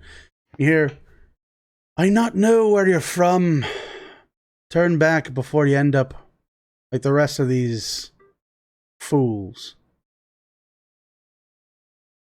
Come from within the flames? No, you just see it come out from the darkness. It doesn't look like it came through the flames. So Can which... you hear where the voice is coming from? Comes from north of your position, so further up on the road. Now, you sounded like you had a dwarven accent. Did he sound like he had a dwarven accent to Cobalt Jones? A little bit more northerner than full dwarven.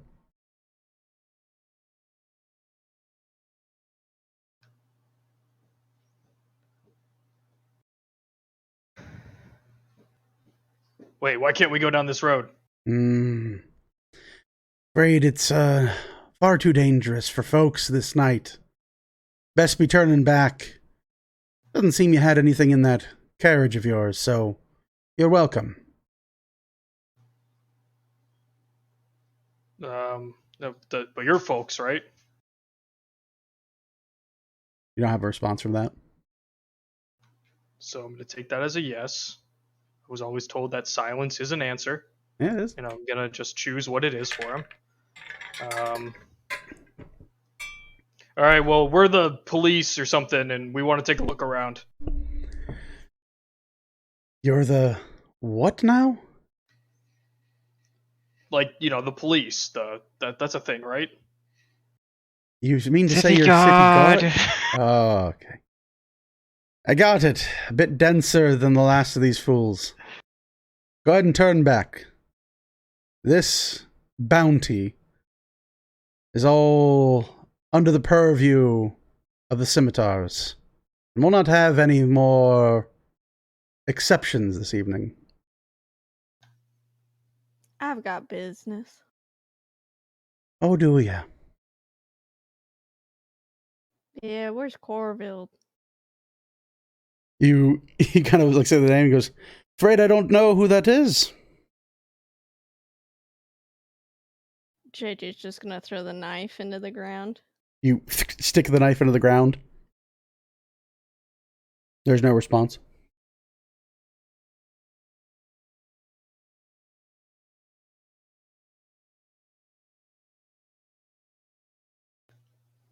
I would so love. All right, well, since it's not safe over there, we're going to come in. We got to investigate. Afraid you can't do guard that. duty, guard business. Another step, and it'll be your last there, short stuff. I don't know. I'm pretty fast. Can I tell about how far away this guy is? You haven't yet seen him yet. If you want to look for him, you certainly can. You can give me a perception check. Can I also roll one? Yeah, go right ahead. Same. If you have dark vision, you're good. If you don't have dark vision, you're rolling at disadvantage. That's 18 from me. 18, okay. 15. 15, okay. 19. 19, okay. Where am I here? JJ, and Velithil, you both see this individual laid up on top of the furthest kind of like overturned wagon, like laid flat on their belly with a heavy crossbow laid in front of them, almost like a sniper position. You see an individual with a cloak pulled over the top of them, and it seems to match the direction the voice has been coming from up until now. How far away is that? Give or take about 80 feet. Okay.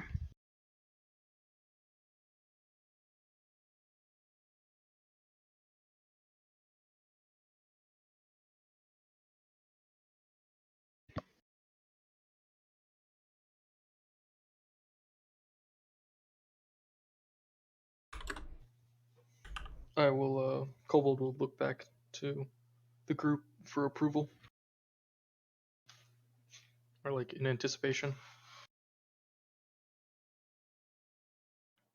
JJ's gonna pick up the dagger, Okay. stick it on her belt. Shing.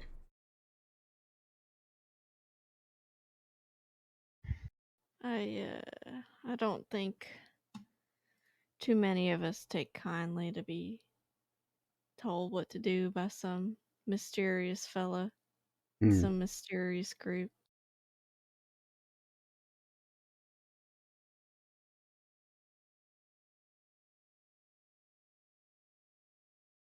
You don't have a response. I see him.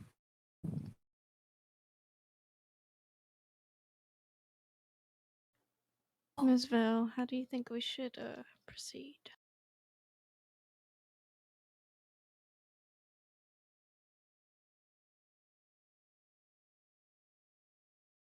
I hate to jump straight to violence, but they don't seem very talkative now. I choose violence today.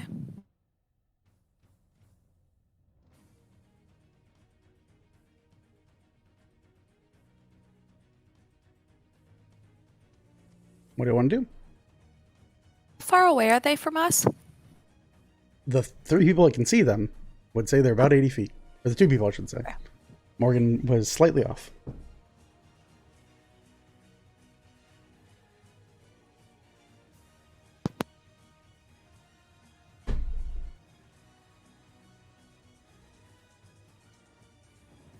See, it's curious because your group's name came up in discussion earlier tonight, and this has been a strenuous night, to say the least. So it almost seems a bit too much a coincidence.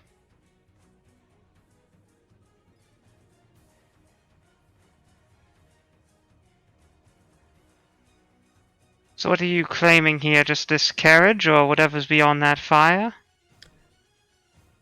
You must What's be yours? Reckon. Everything from here to the village is the purview of the scimitars. Anything that falls or becomes fallen is ours. So go ahead and turn yourself away, and you can live with your life and never know violence what'll come to you.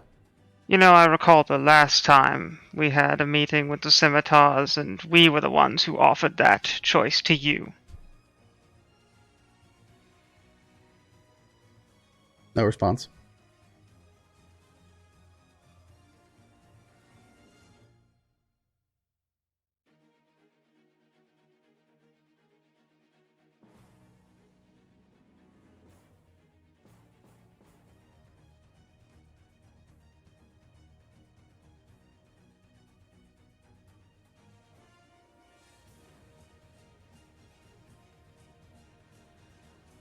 JJ's gonna take one large step forward. Okay. You take a large step forward, you hear a clicking sound, and it fires off as he attempts to kill you. Does a 20 hit? Mm-hmm. Okay. Oop. You can see him, so he doesn't get sneak attack. But he has aim. Oop. So there's going to be 15 points of piercing damage as a crossbow bolt strikes in your upper shoulder, nearly directly into your chest. At this point, everyone can go ahead and roll initiative.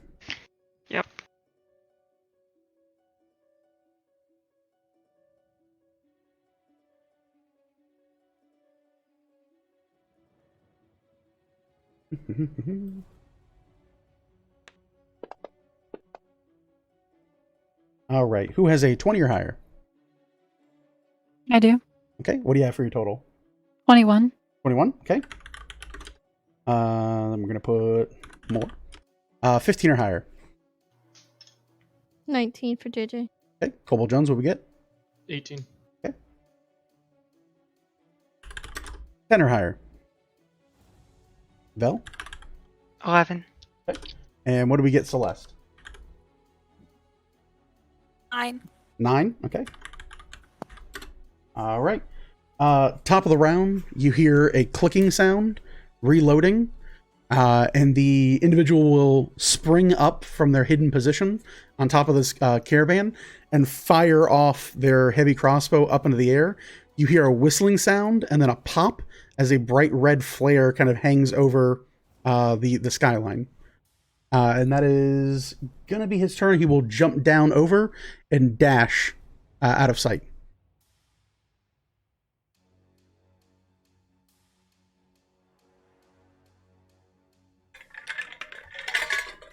On to Morgan. So I still can't see anybody. You saw them kind of like fling off this heavy set cloak from the top of this wagon, fire this thing up into the sky. This like bright lead, kind of like red dim light, now trailing over the sky pass. And you see them jump down behind the wagon and dart off, kind of heading towards that fiery wall. But I can see them running, right? You see like they're back for a moment, but then they eventually get out of your dark vision, and that's kind of the issue we're running into now. Long range combats at night, not fun for anybody.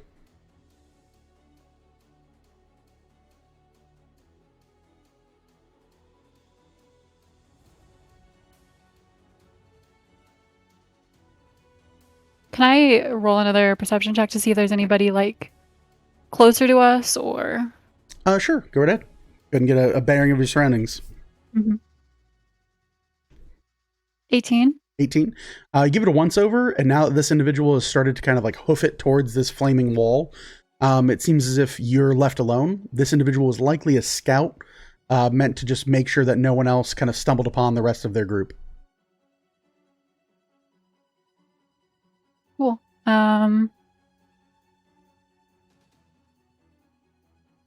I'm just gonna, I guess, pull out my bow and hang out. Okay. Bow comes out. JJ.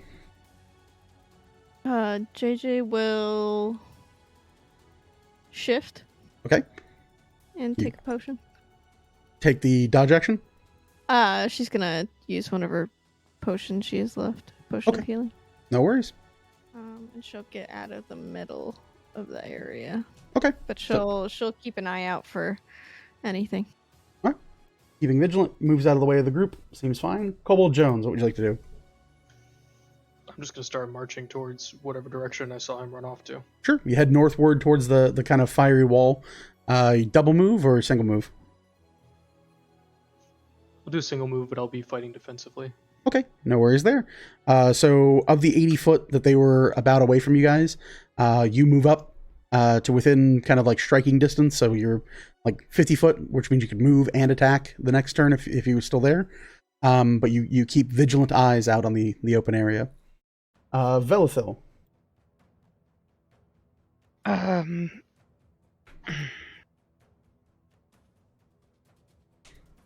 Can I move up to like cover behind one of the wagons? Yeah. Press up into like one of the overturned wagons. Yeah. Right, so yeah, you'll move 30 feet. You'll move kind of like shoulder into one of the wagons. Mm-hmm. Seems good. So you're going to take defensive.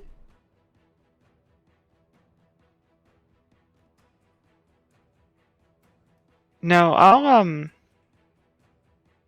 hold a firebolt spell for if I see anyone come back. Okay. And hits 120 feet or however far I can see in the dark. Gotcha. Celeste. I'm gonna just follow behind Jonesy. Okay. So walking up, just keeping defensive. Yeah. Do I pass Morgan on my way there? Yeah, she's kind of more towards like the back of the group at this point. as is typical. Morgan, mind if I just I'm just gonna reach out and kind of touch her bow. Well, you know what? No, I'm not. I'm just gonna keep going. Sorry. Gotcha. It's only. No worries. What's that? And Vel, you know that your range on dark vision as an elf is about 60 odd feet. So the cloak you were seeing is mostly the reflection of the fiery wall behind him. Okay. I'll take defensive then. Okay. Joins up. End of round 1. Round 2.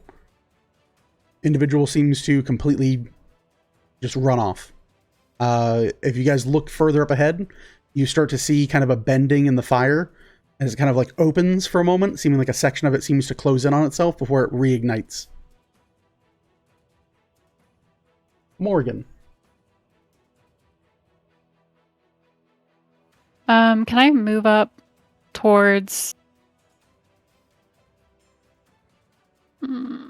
What's around us? Is it just like a road in the middle of nowhere, or? Yeah, pretty much. I mean, it's an open area where it's just the road you guys rode in on to get to Grim Village last time. There's just like, at this point, there are like wagons overturned and things of that sort that have been kind of like picked through. All right, let me find a wagon that's close enough, like kind of closer to this direction, and then I'll tuck in behind it. Okay. So you're gonna move up, kind of like where Vel's at, tuck into one of the wagons, and hold tight. Yep. Okay. JJ, what would you like to do? I will double move for 80 feet. Okay. And just move up with kind of Jonesy and Celeste. Okay. So you rush up past most of the folks, meet up with the rest of the group, and kind of stare off into the distance. The like kind of long kind of pyre wall continues to loom overhead. Kobold Jones, what would you like to do? I'm going to keep moving towards the fire, and at a certain point, if possible, I think I'd like to try to make a survival check. Does this fire seem like natural fire? Yeah, go ahead and roll survival. That'll be a check for that. That's a 13. 13. While the fire does seem natural around this area, it's burning in a manner that would have you assume someone is able to manipulate it at this moment.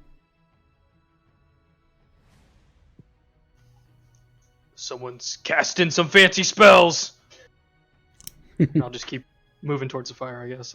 I'm still fighting defensively. So Yeah, that's fine. However far that takes me. All right. It'll be a double move. It'll be 60. You'll start coming into view of like this large, towering, fiery wall. Vel or Celeste, is there anything you guys want to do that are more than a double move? Or do you guys want to move up until you get to the fiery wall? I guess I want to move until I'm within 60 feet of the wall. Okay. It'd be a couple move actions to do that, but... Okay. Is that everyone as well? How close are bodies to the wall? I mean, you guys are like a good clip away at this point. This individual ran, sprinted, and then ran again on their turn to kind of get to it. Roughly, you're outside of about like 150 some odd feet from it, so it would take you a couple move actions. This is just dead on the road. There aren't bodies. No, okay, so there aren't bodies between that time. Okay. This again looks like a caravan that just unfortunately got involved by whatever is happening up here.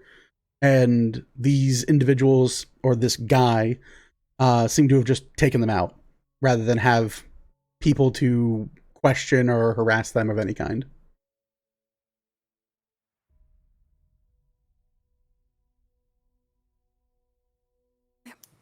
Right. So with that, we'll fast forward a bit. A few rounds. You guys spend roughly about 12 to 18 seconds rushing up, and you can see this large kind of towering wall of an inferno spill out across the area. It seems to encapsulate a large kind of collection of what you can see to be like shadows within it. you'd assume them to be like natural rock formations, and you can see other types of like merchant vessels that seem to be within the kind of large circling ring of fire.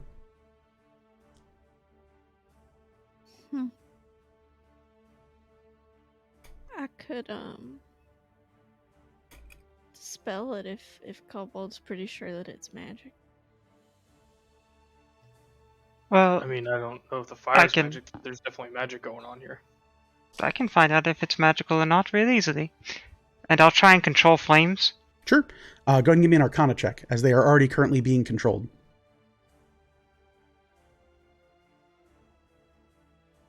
Was that 23?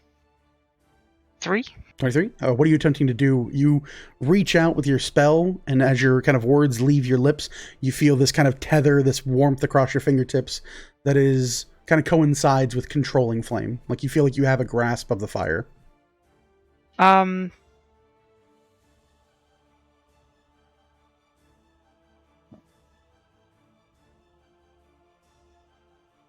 will just try to make a form in it to understand that I could control it. Would have been my command. Would have been like to make kind of shapes in it to know that I could wield it.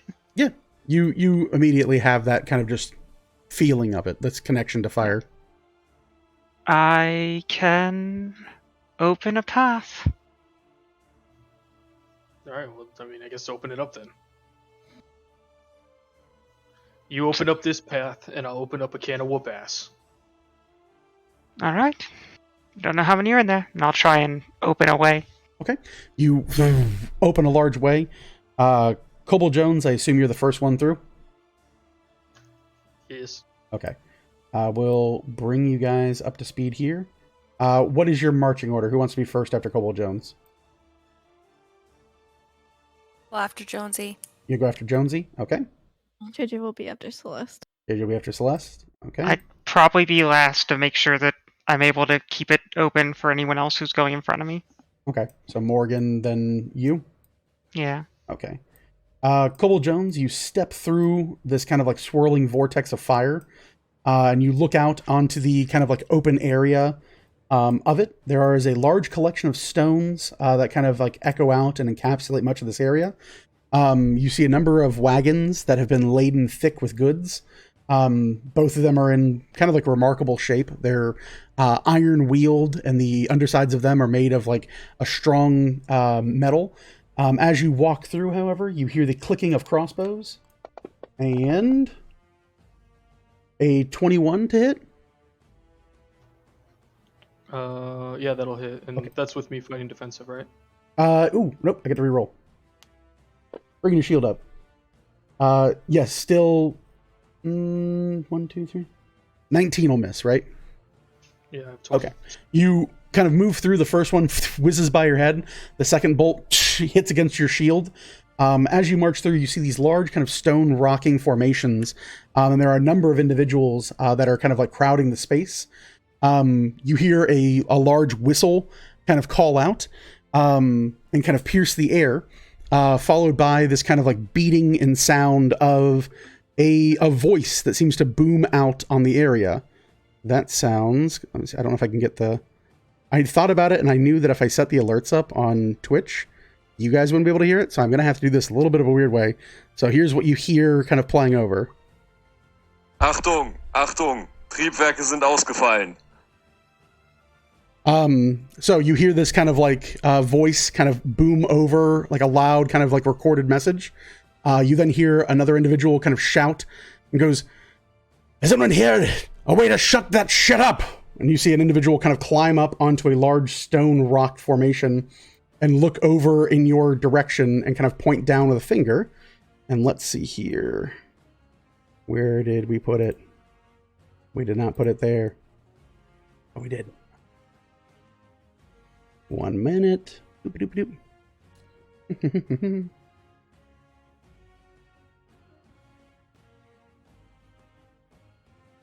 I thought I had it set up.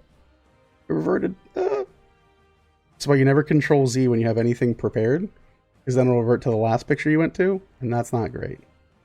There we go.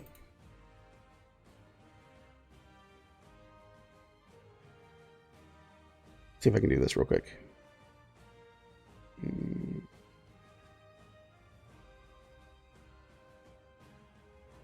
Transform. I do fit. Oh, that'll work. Oh no.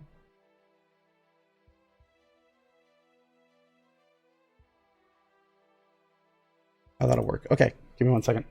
We're gonna fix the thing. Yeah, because why not?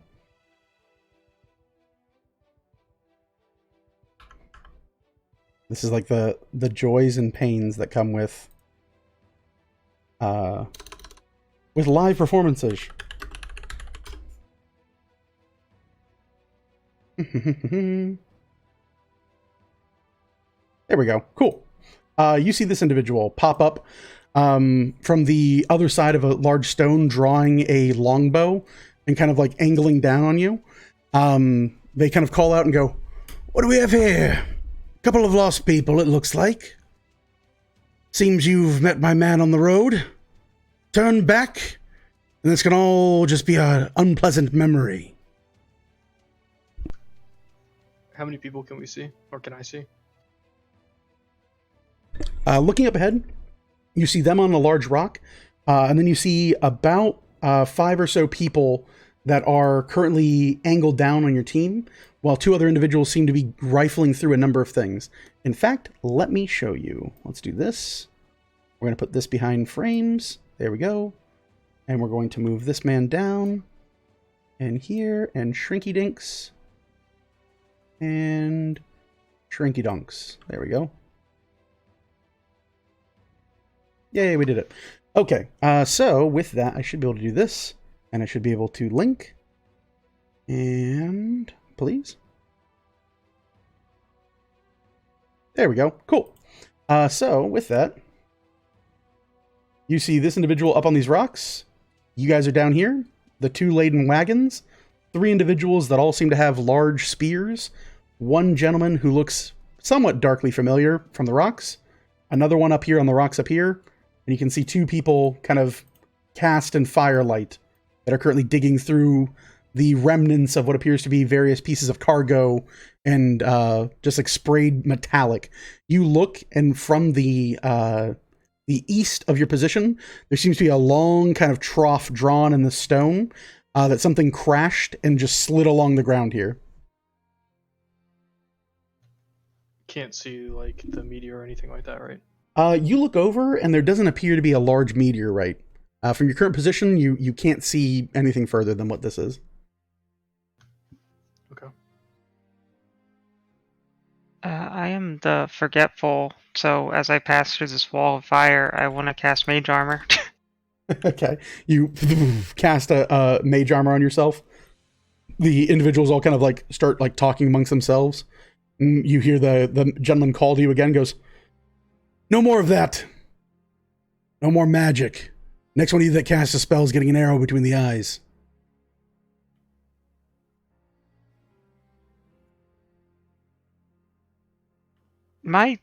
As out of character, the scimitars were all tieflings, right? Correct.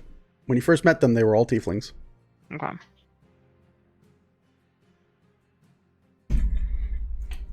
It's been a little while, but you're of the cross scimitar? You already know us then. Good. You know we're not to be messed with. Our organization owns these lands now. Turn back while I permit you to live. I dare say y'all own it thanks to us. Wouldn't know anything about that. This land was fought, bought, and paid for.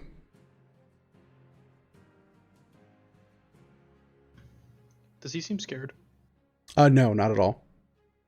In fact, has like their bow fully trained, and just looking at it, you know that to be a compound bow, and so he's holding back like probably about 40 to 50 pounds of tension on this bow and does not care. In fact, you kind of look at this individual and they might have like previous military or like some type of training beyond just like simple highwaymen. And what about the others?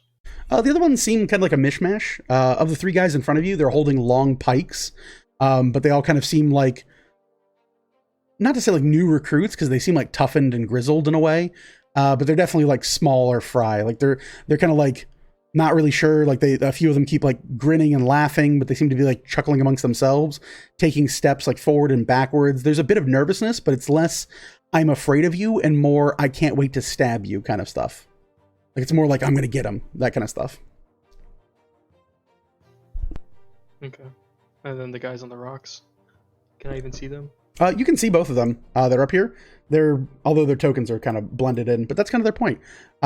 They both are poised up, and they both have what appear to be heavy crossbows trained at your party. One of them appears to be the guy on the road who fired up the flare.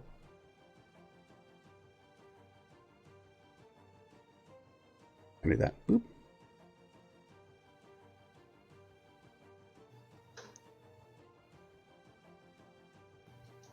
I'll still stand with my shield at the ready, and kind of like in a lower voice. Obviously, it's gonna be hard because the fire crackling and stuff. But yeah, I feel like, do we fuck him up? I mean, that guy up there, he knows what he's doing, but I don't know about these other chumps. Just hold on a moment. All right, what do we say, boss? So, you own this land. I don't think I have to owe or answer anything that you ask me, lady. The only reason you don't have an arrow in your face is you don't have anything worth stealing.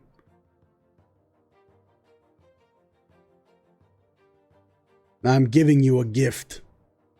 Turn back, and you can forget this whole thing ever happened. Keep pestering me, and I'm gonna pin you like a cushion.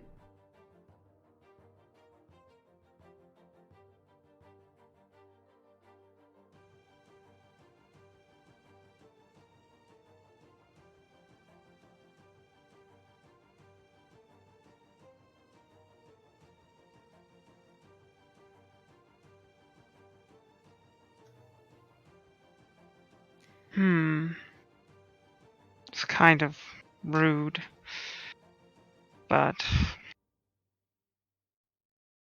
if you want us to leave, would you tell us about your man Corval? There's like a moment, like a pause, and he goes, "Never heard of him." I look to my insightful people.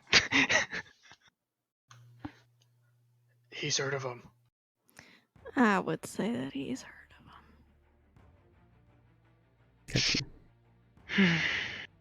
A dog don't know his master. That's shocking.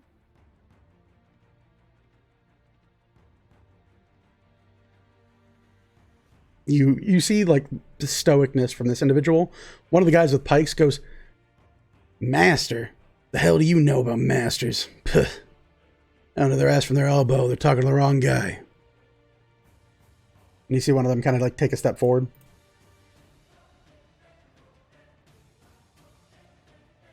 The guy with the bow goes, "Don't break ranks." He goes, whatever.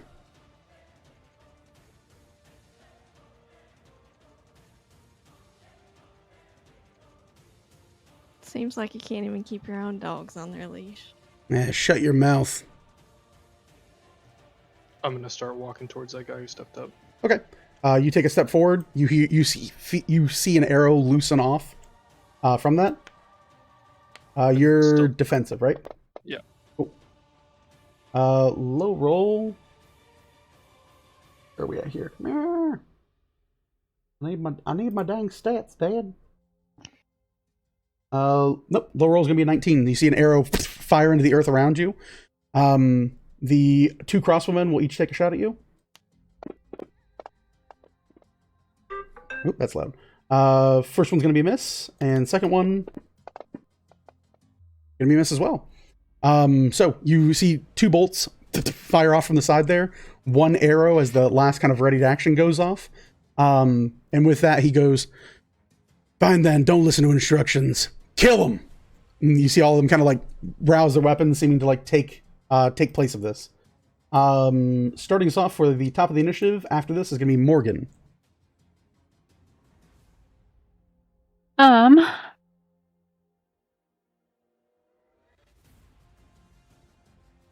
aim at the guy to the left on the left rock.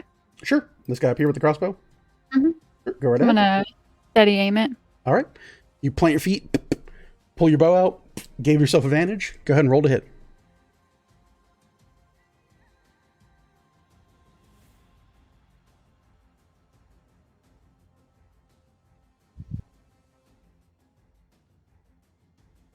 It's a 24. 24 will hit, and you get sneak attack because you took advantage.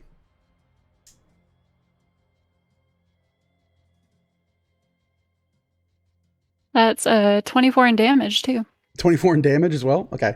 You pull the arrow back, fire it off. You see this individual kind of like laid low, crossbow in hand, heavy crossbow in hand, fires off a shot. And Cobalt Jones, as you turn to look in that direction, you see an arrow whistle past your kind of like overhead and impale the front of this guy's face, going through the bridge of his nose all the way through to the back of his head. You see him and fall over and immediately collapse and die. A nice red stain clatters onto the ground. Is very dead. That's your bonus, your move, and your action. JJ, your turn. JJ is going to cast. She's going to cast slow.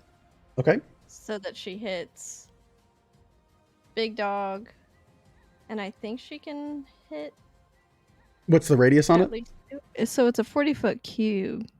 So we can do 1. So 5, 10, 15, 20. You can get all 3 of these guys. Okay. Yep. She will take that. Okay. And I need a wisdom save. Okay. I think I can do... Let me see here if I can do this. I hate not showing my rolls. Doesn't feel sporting. There we go. Wisdom save. He is going to... wrong button. Oop. I'm like, I want to show my rolls, and then I do it wrong. So he's going to roll his wisdom save. He gets an 18 on die, plus his saving throw modifier will bring him well over 20. Yep, that's fine. Okay. Little guy, closest to you. It's a 14 on die, plus 1 is a 15. Just hits it. And other little guy gets a natural 20. And that's why we show our rolls. Yep. All right. And then she will take she'll take... What do you want to move to? She'll move 6 spaces left. 5, 10, 15, 20, 25, 30, 35? No, just one more, just so she's kind of covered by the rock. Okay. It's like pressed up against the rock? Yeah. Well, over 2 more to the right, sorry. Oh, to the right. Boop, boop. Like that? Yep, right there. Perfect. Okay. Got you here. Let's see here. That'll be your go. Guys who have the pointy sticks. Pointy stick guy number 1 charges forward at Celeste. He will swing at you. Does a 21 hit? Yeah? Okay. Bringing down the old pike is going to be for 10 points of slashing damage. I'm sorry, Use my piercing. reaction. Okay, what's your Use reaction? my reaction for interception. Okay, So I'm gonna try to reduce that damage. go right ahead. Shield comes out. Deuce 9 of it. So you take 1 point of slashing damage from this big old pike. This guy here will move to intercept. 5, 10, 15. We'll get to JJ. Take a big old swing. It's going to be a 7 to hit. No.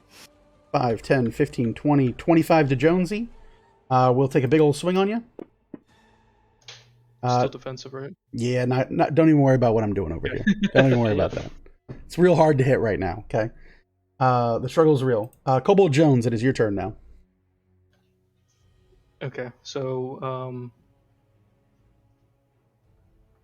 I would like to move around to the other side of the guy in front of Celeste to flank him.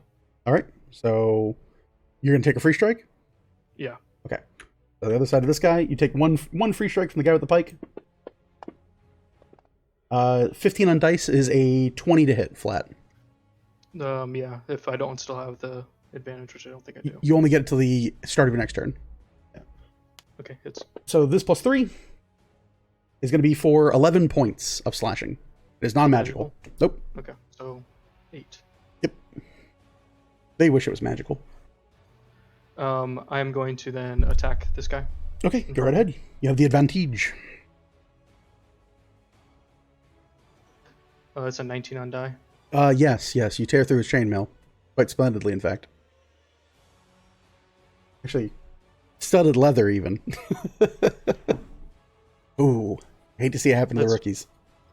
That's for 12 damage. 12 damage? Takes it. You see a big gash of the first swing of your sword. Still alive. I'm going to action surge. Rude. Don't you have a base second attack? You're right. I don't know what I'm doing. You're only level 7. I don't know. It's been a I while, know we don't have that's a lot of crit. combats. We haven't had a lot of combats. That's fair. You said That's a crit. That's a crit? Okay, yeah, he gets crit. I'll allow it. I'll allow a crit. 13 more damage. 13 more. You tear into him 2 big heavy slashes. Boom, boom into his back. His leather cuirass is now kind of just like 2 kind of gashing rips, kind of tear it apart, and it leans forward in the front of him. He gasps and spits up a bit of blood into Celeste's face, but grits his teeth and turns and looks at you and goes, "I'm not gonna fucking die here." Yeah, you're gonna die there, and I'm gonna action search. Now you'll action search. Oh, that's not very good. Let's see. 13. 13. You turn 1 swift overhead slice of the weapon, and you sever his throat. You see his jugular spray out, and he just bleeds onto the ground in front of you. Collapses handedly. Nice. What do you want to do for your last attack? Do you have enough movement? You get an extra Yeah, if you want. I'll get over to the other guy. Okay, boop boop. I'm gonna go like north of him. Like that? Perfect. Or like that? And then I'm gonna no, where we were before is fine. Okay, And then I'm gonna attack him. go right ahead.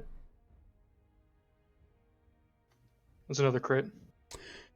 Word. Yeah, that hits. I left my crit armor at home, y'all. I'm at my home, but it's at my other. It's in another room. I'll get in a second. How much damage? Let's see. Hang on 1 second. Omelette do damage me.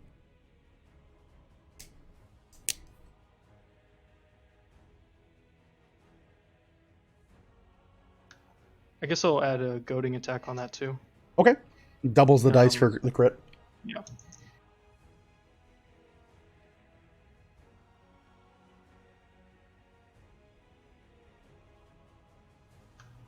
It's 23 damage.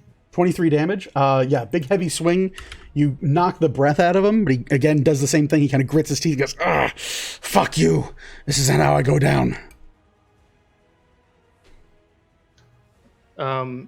Yeah, and then he has to make a saving throw it's a wisdom saving throw, or else he gets disadvantage on anybody else he attacks. He gets a 9 plus 1 is a 10. Alright, so he fails. So disadvantage on and anyone then- but you? Yeah. And Okay. then I'm gonna use my bonus action and I'm gonna push JJ 5 feet away from the enemy. Okay, you don't have to be within range of that, or? Oh, no, 30 you're... Oh, yep. So you push, boop, diagonally back. JJ, you see Kobold Jones turn and look in your direction, and he kind of shunts forward this almost like force of his own mind, this spiritual connection he holds and is pulled from the Feywild, his kind of deep-rooted connection to Orville. And for a moment, you hear him, go. And you find yourself slid back 5 feet as this kind of like force of energy kind of collides with you. There's like a little like grassiness underneath her feet where she slid. Yeah, it's like it's all pretty and beautiful. Sick. And then I'll Good for that. All right, Vel, your turn. You watch as Kobold Jones dismantles 1.5 men. This is really going in your favor, isn't it? And I will move in front of Morgan and then up 4 spaces. Okay, in front of Morgan. Right up next to the 1, 2, 3, 4. wagon there. Yeah. Okay. I don't have to hurt you if you just surrender right now. He kind of looks in your direction and goes, cute. I cast Blight on him. Okay. What does he have to do? Con save. Oh, okay. Let's see. He has 18 on dice, and with his Okay. con, that'll bring him well over. He'll take half then. Okay.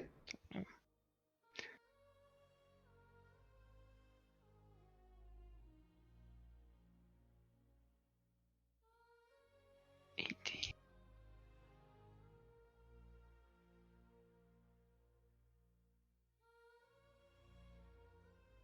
$27.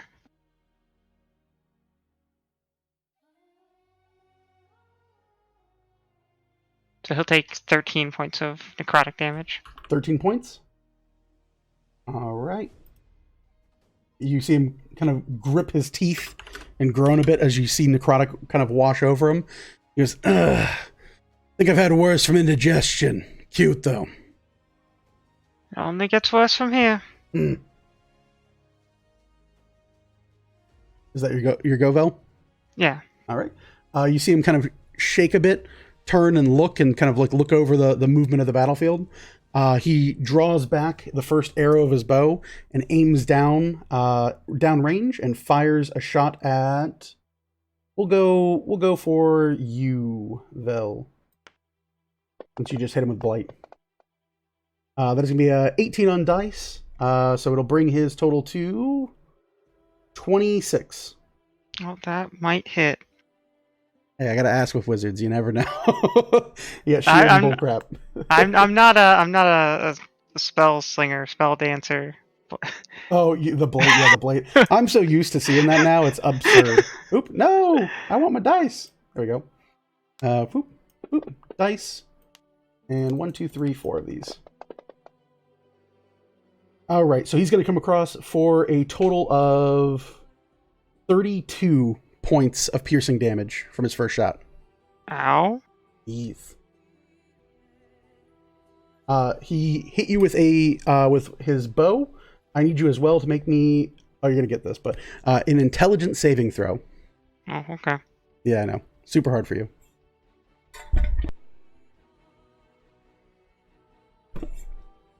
Uh, 16. 16. You make the save. You see for a moment as the arrow hits you, he kind of like seems to whisper into his bow, and you feel this kind of like pulsating thing, and you can hear his voice in your head screaming at you to die. There's kind of like this shake off a little bit as you feel this kind of like psychic energy pour into your flesh. He will take a second shot, angling down on you as well. Oop. Boom. There's another 18 on dice, so that'll hit. But it will be for less. Yeah. Can I try and? I don't know if it'll help. It's or a not. 26. It ain't happening. Okay. Yeah, if it's not gonna that's a rough happen, one. then- That's a rough one to hit. It is going to be for 7 points this go around.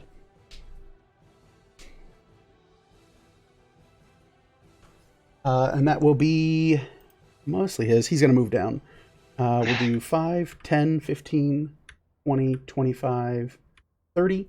And you hear him shouting at the folks to the cart. He goes, "Little help over here. Put what you have down. These guys are mean business." It's kind of dangerous, people. Let's see here. Yeah. End of his turn I tried to warn you. will be Celeste's turn.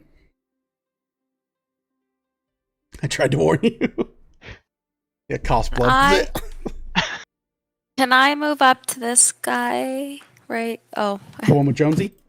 I realize you can't see my cursor over Yeah, here. I can't see your cursor, but you can just tell me. I'm like right there. Do you see that? Yeah. This one right here? You know, right there. Do you Right see there? him? That one? Yeah. Yeah. Oh, okay, that's there him. you go. Thanks. You're welcome. I'm gonna do that. You have advantage on it.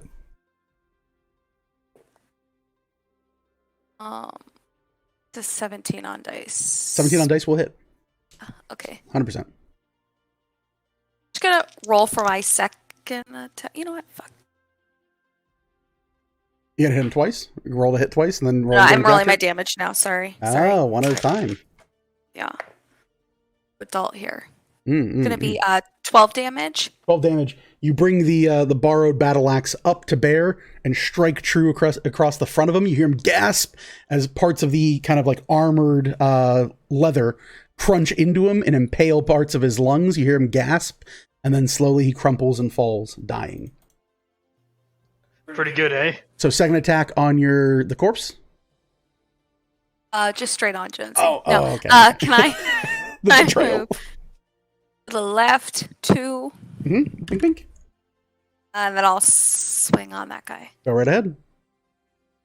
I don't have advantage anymore. Let me put that down.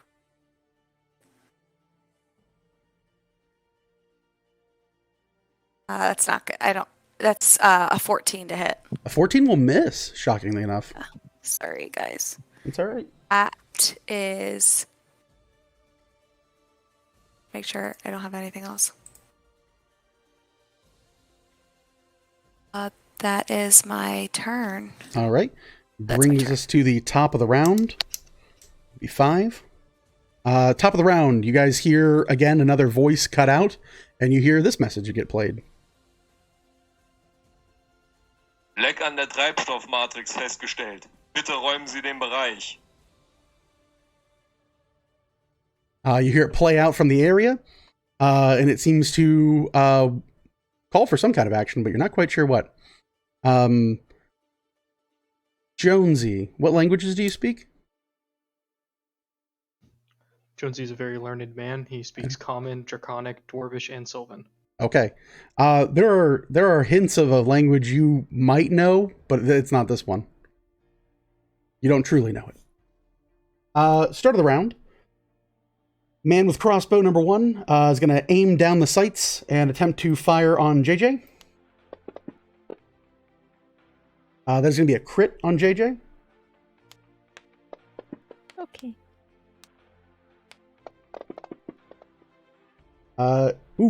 JJ, that is going to be for 26 points of piercing. Okay. You see crossbow fly off, impale into your side, and nearly take you out. Mm-hmm. You hear him reloading. You're got one. That is going to be Morgan's turn after that.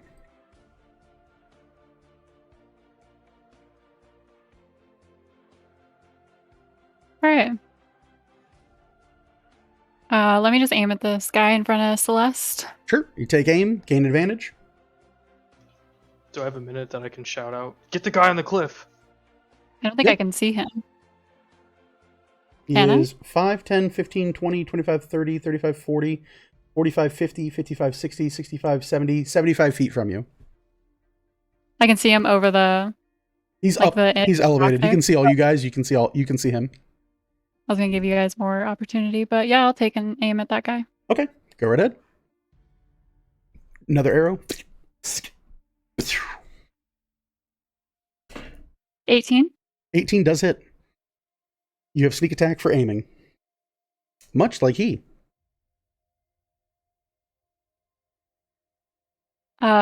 22 damage. Yes, you again fire straight and true. You watch as your arrow tear through the front and clip the actual cord of his crossbow before finding itself into his throat as he's laying down. And he big dead, as they like to say in the game. You hear him gurgle and roll off the cliffside. That is your bonus, your movement, and your action. JJ, your turn. JJ is going to flank the guy that Celeste's on. Okay. Moving through, we go here. 5, 10, 15, 20, 25. And she will use the dagger Okay. on him. So, yeah. The corkscrew dagger? Yep. Okay, sure. Whip it out. But first, she is going to throw a healing word at 2nd level on Belle. All right, go right ahead. Got you. Got you. You have 9.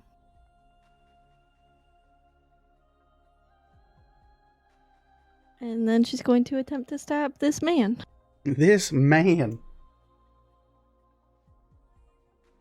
It's a 19 plus Yes. 7. Yes. Yes, a 26 does hit. Okay. Is there anything special about this dagger as she plunges it in? It is. Well, you'll find out. Go ahead and roll regular dagger damage. 1d4.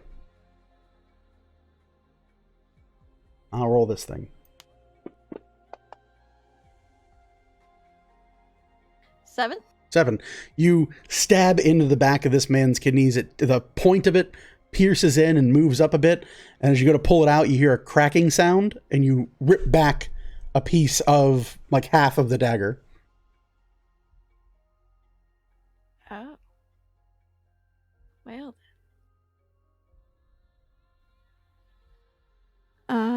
Okay. Sorry, will you just say that one more time? Because my brain kind of exploded at the same time. She takes this coiled dagger that was found inside of her father. She stabs it, like thrusting like a regular dagger ought to, into the back of this guy. You see him kind of wince and lean forward, and when she goes to retract and pull the dagger back, something seems to catch on it, and it snaps. And you see like this, now she has like this like half coily, kind of like serpentine looking blade that has no front point anymore. I mean, she spent a while carefully removing it before, was the whole deal. Yeah, it is a weapon that is meant to send a message, not one that is meant to be fought with. Okie dokie. She will tuck it away and You stows it. yeah. Yeah, that'll be it. That'll be it. All right. Yeah, having to message people that are smarter about metal than I and explain like, what if I put a circle curve in it? It's like that's real bad. I'm like, oh, okay, cool. So with that, that'll be the guy you just stabbed. He will turn around and give you what for? With a 16 to hit. I'm going to cutting words that really quick. Go right ahead. Oh, actually, no, I'm not. It's a 17 AC. Oh, there you go then. Don't even worry about it. He misses, grumbles, hates himself. The two guys that are up by the site start to move out. 5, 10, 15, 20, 25. The first one will come around the bend. You see these large hoods that seem to almost have like a lift to them. If you're a Warstar fan, they seem to be having the kind of like look of like Ahsoka Tano, like anyone with horns that puts a hood over their head. There's just that big lift, and you're like, you either have a very triangle shaped head or you have horns. And you see them kind of reach through, and you see a large kind of silvered looking scimitar come out on one hand, and on the other hand you see a hand crossbow. They lean out from the side of the rocks and fire off against you, JJ. The first one. That is going to be a 17 to hit. I'm going to cutting words. You should. Yep. As your DM, yes, you should cutting words these ones. They're -5, bad. and it will not hit me. All right, that'll be enough. This one here, 5, 10, 15, 20, 25, 30 to here. We'll do the same thing. We'll fire at you since you're the closest one in range of an ally. Firing off down screen. That's going to be for 18 to hit. It hits. Okay. First for you. And the bad stuff is going to be for 18, 19, 21, 22 points of piercing. She slumps. You guys watch as JJ kind of turns the last second and shouts at one of the individuals, kind of like making him miss his shot. The second one comes around the bend, angles down with this hand crossbow, and fires into JJ's back. You see her gasp and collapse forward. That is those guys. Cobalt Jones. I'm gonna walk up into JJ's square, and Okay. I'm gonna stab this guy. Go right ahead. You step over the prone and life-fleeting body of JJ. It's a dirty 20 to hit That'll definitely hit. for 13 damage. 13 damage? Okay. Takes it. You hear him grunt and howl in pain. Then I guess I'll attack him again. All right. That's for 18 on die, That'll hit. and that's for 12 damage. That'll be enough. You second attack as the first one kind of slashes into the back. He kind of like pulls back and groans out in pain. You shove your weapon kind of upwards and just slice up his spinal column and just tear him into asunder. He will very much perish from this mortal coil. Oof. And then I'm gonna turn around. Mhm. I'm gonna walk north 1 step, Okay. and I'm going to stand at the ready. Okay. Stand at the ready. Villafil. You watch, you see JJ shot down by these individuals.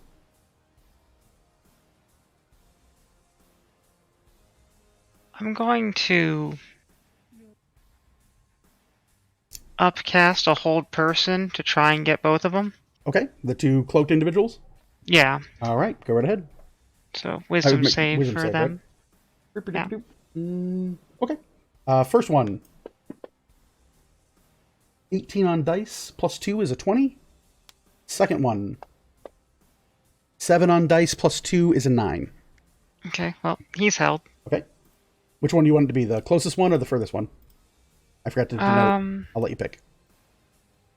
We'll have it be the further one. Further one. You see him as he kind of has this like almost like thief's mask on his face. Yeah.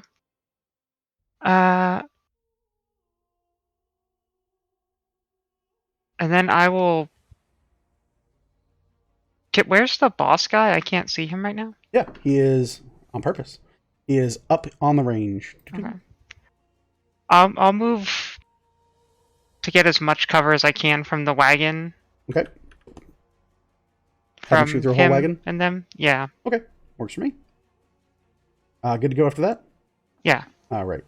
5, 10, 15, 20, 25, 30, 35, 40, 45, 50, 55, 60, 65. Hey, we're still there. It'll be his go after that. You peek behind, and he goes, "Sorry, I thought there was more where that came from. Are you not having fun?" He draws an arrow. He goes, "Don't worry, your friend is keeping me company." He's going to aim down range at Morgan and fire off a bolt. There's going to be a 19 on die for a 27 to hit. Oh, yeah. Oh, yeah. Oh, yeah. Should be for... Got it here. So it's going to be base, and then sneak attack. It's going to be for 11, so 23 points of piercing. And I need you to make me an intelligence saving throw as he hits you the first round with his bow.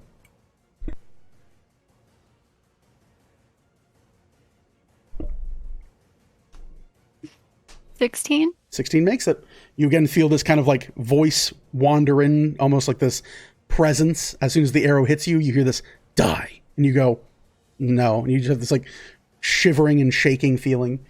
He knocks his second arrow for the turn, aims down range, and will fire off again at you.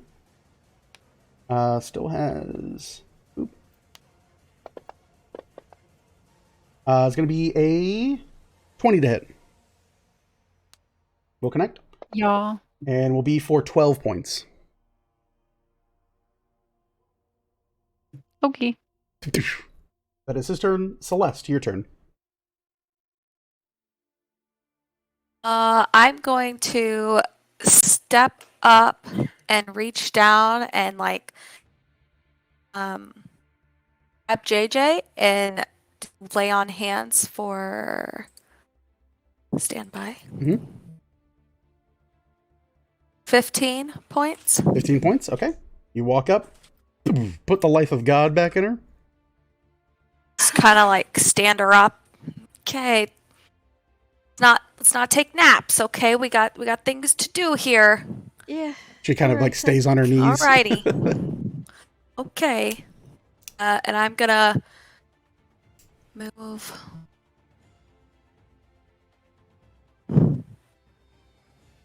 Okay, 5, 10, 15, 20, 25, 30.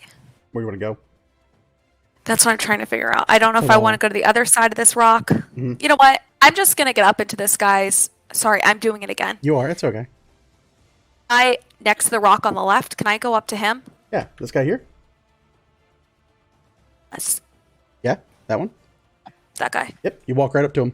You use your action to lay on hands. You have a move action, bonus action. You want to get around him?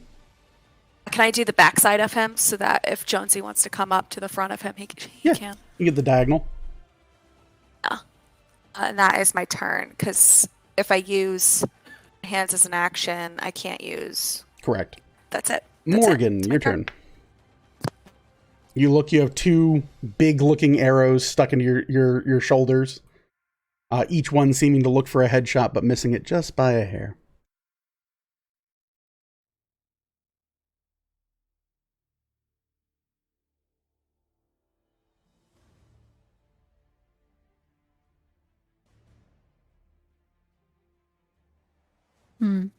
Yeah, I mean, I'm gonna aim at the guy in the back. So. Okay. The guy behind the rock. Mm-hmm. All right. You, from his shooting position, just to let you know, unless you have a way to ignore half cover, the way he does, he does have a slight bonus to his AC. That's it. Give you a heads up. Not that it ever matters for your rolls, just letting you know.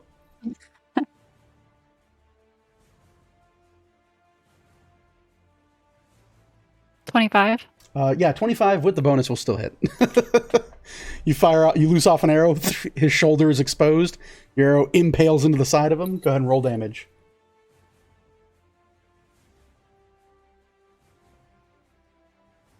$21. 21. Yeah, he takes it. You see him grunt and growl. Ah. Calls out to you and goes, "You're not a bad shot. Ugh. If you want to make some real money, let me know."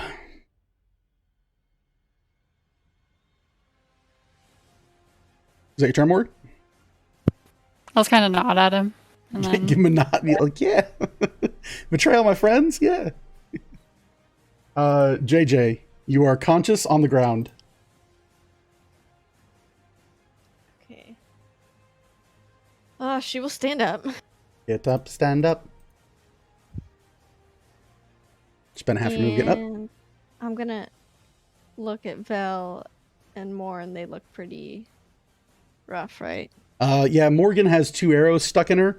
Vel is at this present moment doing the full, like, lean behind full cover and pray don't get shot in the face. Like, Vel's got that, like, we're stuck at the old saloon on high noon shootout kind of stuff.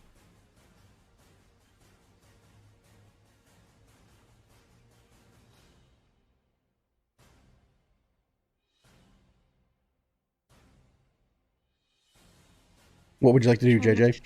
Trying to figure out where is best to go. Stay out of the way. Yeah. Don't get captured.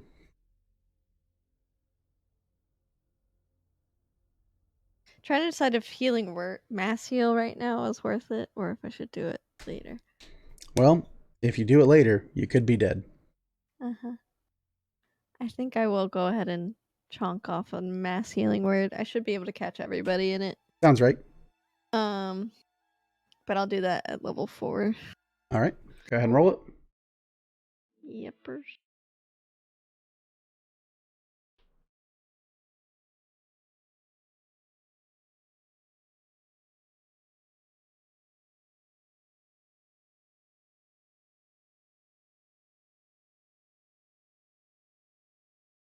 It's 11.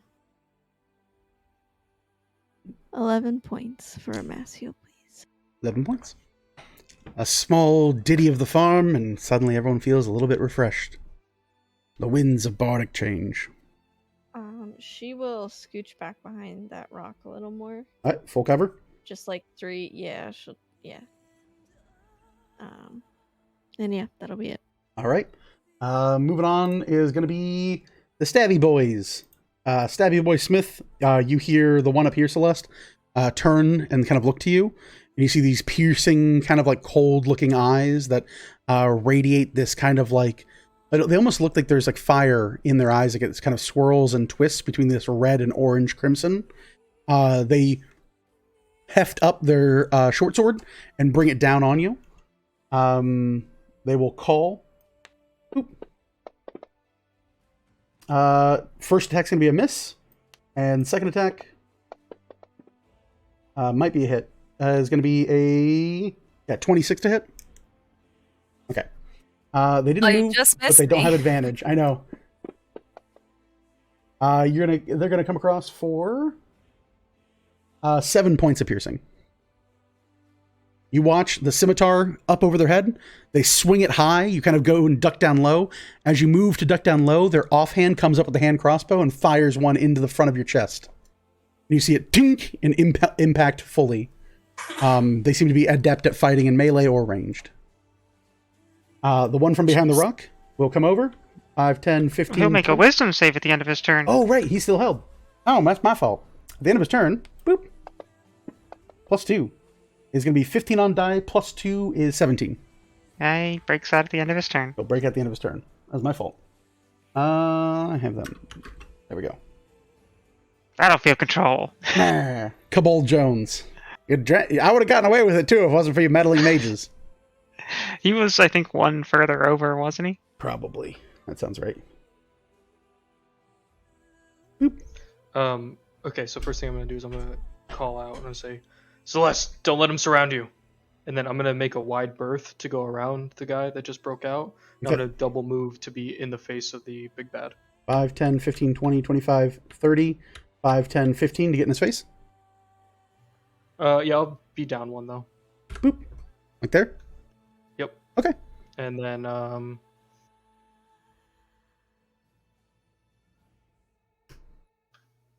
that's it. Okay. That'll be you. Jones, why focus Zell. attention on each one? Your turn. Why, Jones? She coughs blood up. Look, you're not a battlefield tactician, okay? I'm trying to get in his face so it's hard for him to shoot. Back in the military. Back in my day. You go, Vietnam. make it hard for him to shoot, and you see him like kind of look at you and go, "You are stupid." I think. Cute. Yeah, I'm gonna pop out and I'm gonna try that same trick again. I'm gonna cast Whole Person on those two guys again. Okay. So the first one at Celeste. Gonna be an 18 on die, 20 total. 1 out from behind the rock. 7 on die, 9 total. That's the exact same rolls. Yeah, we getting it. That's why I don't have my rolls. I'm just like, yeah, you know I ain't cheating. I follow the Hero Quest rule. I only use this to hide my maps. Yeah. That is gonna be your turn. Yep. Okay. This guy in front of you, Cobalt Jones, kind of looks down at you and goes, "Shame," and pulls his bow back directly in your face and is going to fire it off. Okay. Oop, shot 1. It's going to be a 22 to hit. Hits. Okay. Boom. Oops, sorry, rolled the wrong dice. Not a D10, it's a D8. I see his weakness. No, wait. Wait. It was more strength. It's going to be 10 points of piercing, and it is from a magical weapon.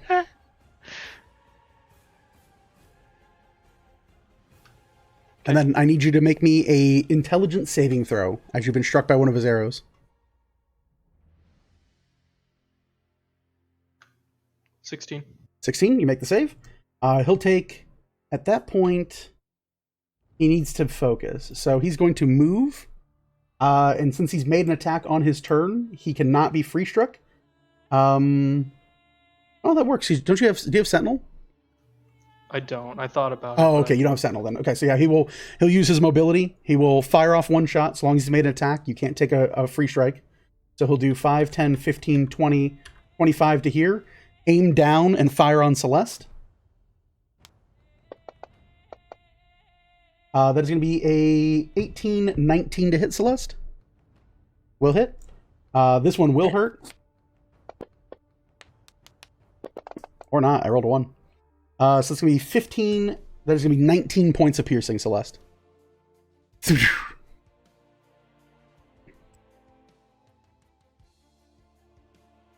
That is his go. Hey, can I do Hellish Rebuke? Yes, you can. He needs a what? Dex save? Sorry, how much damage did you say that I took? I was. It's going to be 19 points of piercing. 19? Mm-hmm. Let me know what my save is for.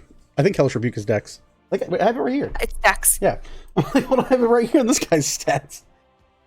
He gets a 17 on die, so he will probably beat the save. Is it half on save?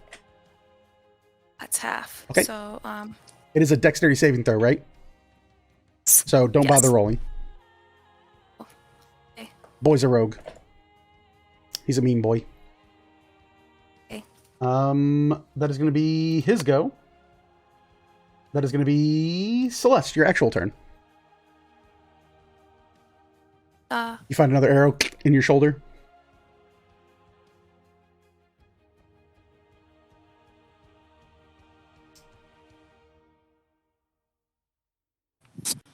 Okay, I'm gonna swing on the guy in front of me. Okay, go right ahead. Roll to hit. It's gonna be a 17 to hit. That'll hit. Um,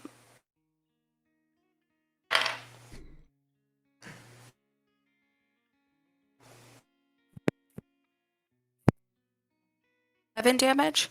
You said 7? 11. 11. Okay. Damage. 11 damage. We'll take it. And then I'll ask you to do the thing that you just asked me. Make a dexterity saving throw. You see them hiss and twist, and a bolt of fire comes out towards you.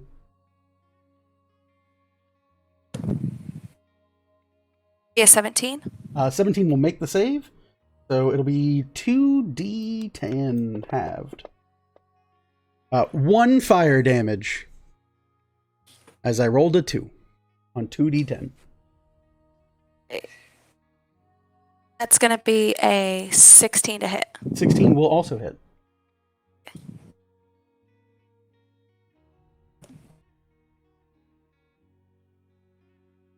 $14 damage. 14 damage? We'll take it.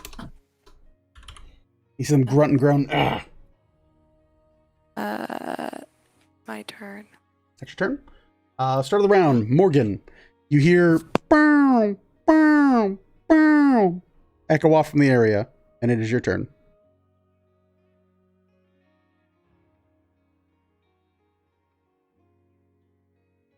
Well, that's probably not a good thing. Um,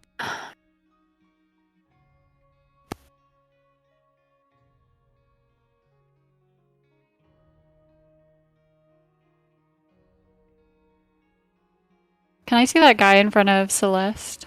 Yeah. You're kind of skirting the rock, but I'd say you can see it. You'd get +2 AC, but I'll give it to you. You know 16's hit. +2. I'll be somewhere in that neighborhood. Yeah. Since she's Him. on him, you can still get sneak attack even if you move. It's also true. Yeah, I just didn't want to be in range of the big guy, but Is also true. You do know the big guy has a longbow. yeah. Well, I mean, I'm like behind the rock where he is right now. Oh, so that I is don't true. know. That is very true. Yeah. Well, he doesn't care about cover. He does care about full cover. Because then he can't target you. Yeah.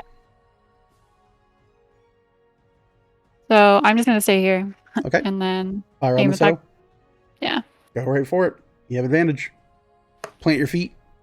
Bow and arrow. That's a 25. Yeah, that's cool. That hits. Word. So I can But I clear got half you guys. cover though. 24 damage. 24 damage. Brings him to 49 so far. He is still very much alive, but now really upset. You see a big arrow shunt into his back, sever, we'll say it severs the 7th and 6th vertebrae in his spine. He kind of like awkwardly twists and moves as you hit his lower back. Or his upper torso, sorry. Shoulders. And he just seems to be in pain. There you go. Yay. Hobo Jones. Oh, I'm sorry. JJ. Oof. I moved my cursor the wrong way. Sorry. JJ will move 3 steps diagonally right. Okay. Just so 1, that 2, she 3. can have, yeah, so she can see those two. Mm-hmm. And she's gonna do Eldritch Blast. Okay. 1 on each, or 2 on 1? We'll see what happens. Okay. Who are we targeting first? The one that Celeste is on first. All right. Go right ahead. That's 19. 19 will hit.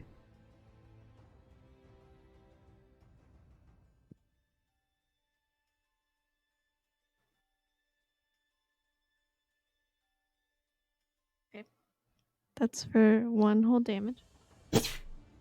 He grunts, gets hit in the back, still very much conscious. Yep, she will go at him again. Bang, bang.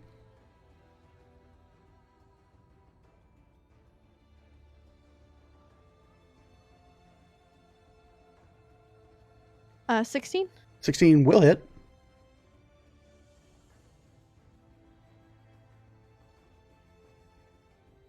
That's for 7 damage this time. 7 damage. The second shot, the first one kind of grazes them. They kind of turn and look in your direction.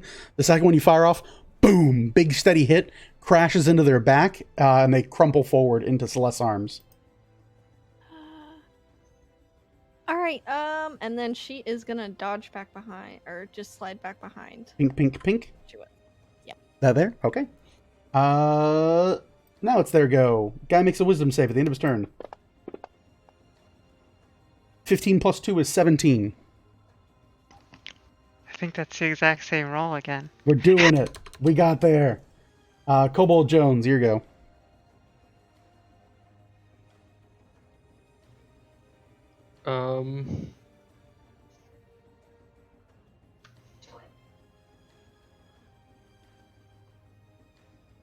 Yeah, I'm gonna get up into space again, but I'm gonna this time fight defensively.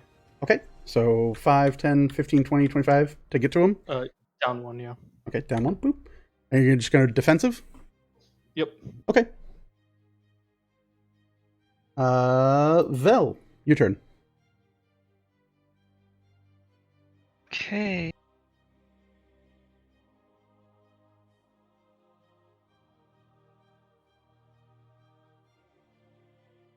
I will peek out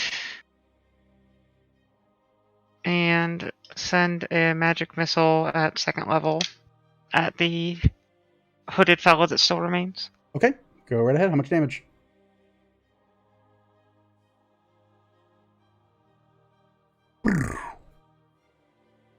Three, four, five, six, 7. 7 points. A couple of arcane darts find their purchase against this guy. They grumble and groan. I don't think an attack hit. It just automatically hits, right? No, being damaged. Go ahead and make me a dexterity saving throw. They will attempt to hellish rebuke you. Doki. Oh, that's a crit fail. Oof, we don't like it. That is 17 points of fire damage. Ow. Scorch him. Is that going to be your turn, Vel? Yeah. Okay. El Capitano. El Capitano looks at Kobold Jones, kind of just like looks at him very curiously and just goes, "You're very eager to die, aren't you, boy?" And we'll draw his bow back and attempt to shoot you in the face. Has disadvantage, right? Yes. Okay. So we'll take the 9, which will not be enough to hit. Do I have to hit with the attack? Whenever I make an attack against a creature, I have to make the attack. So I made the attack. I will have him walk away. Let's go ahead and move 5, 10, 15, 20, 25, 30. 35. And we'll stop there, and we will go to put the arrow into Morgan downrange. So big shot of Morgan. Boop. 9 on dice is going to be a 17 to hit. That hit. Okay. Don't have advantage, so it's just a straight shot. Going to be for 7, 8, 9, 10, 11 points of piercing. And then I need an intelligence saving throw. Yeah, I'm gonna uncanny dodge that. Okay, so you take half. So you're going to take... we round up, so you'll take 6. And then an intelligence saving throw versus the arrow effect. 13. 13 will fail. Ooh, will it load? Please load. I can't read triangles. Okay, or not. Sure. Oh, there it goes. 7. You're going to take 7 points of psychic damage. And your next attack roll, ability check, or saving throw is made at disadvantage. Okay. Okay. That is his turn. Celeste.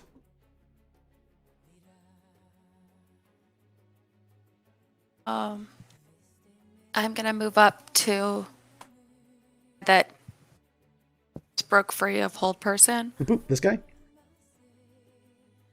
All right. Swing on. Stabarino.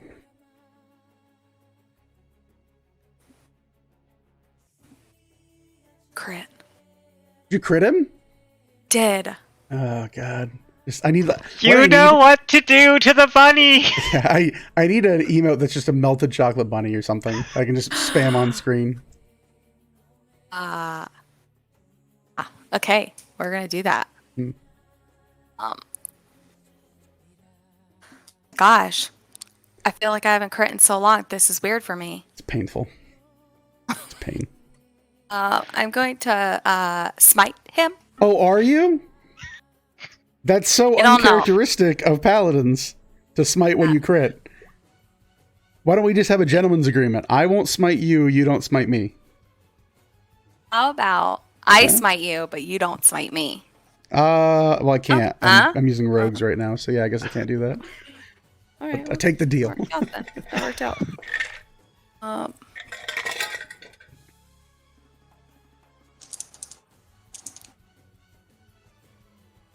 This man has taken 7 damage so far, for those of you playing along.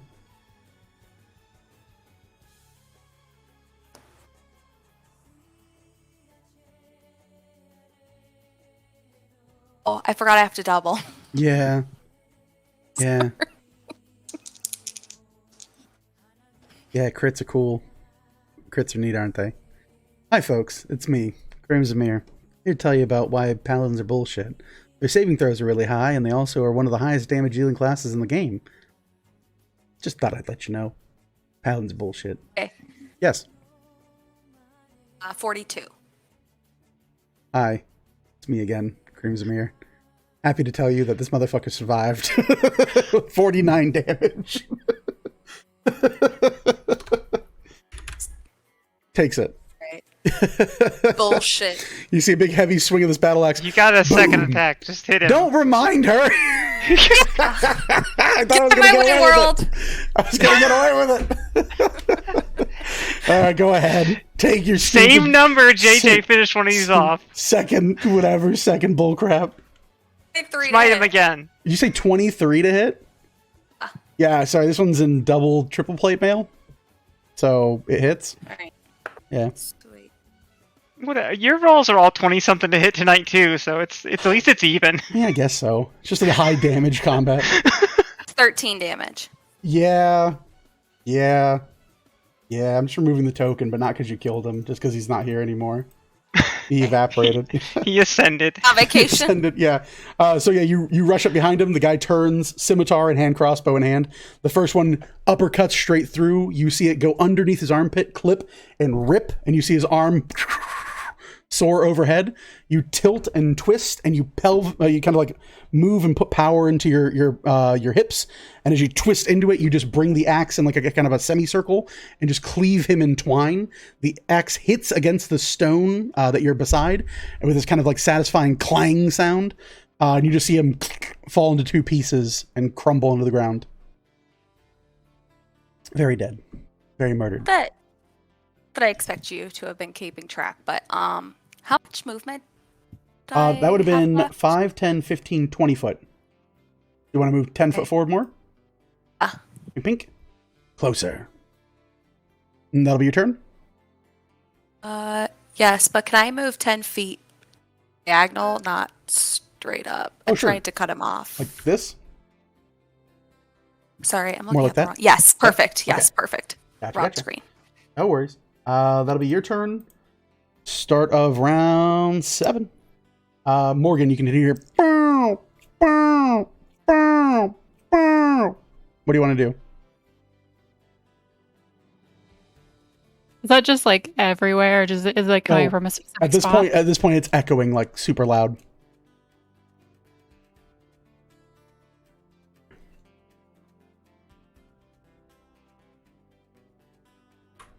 All right. Well.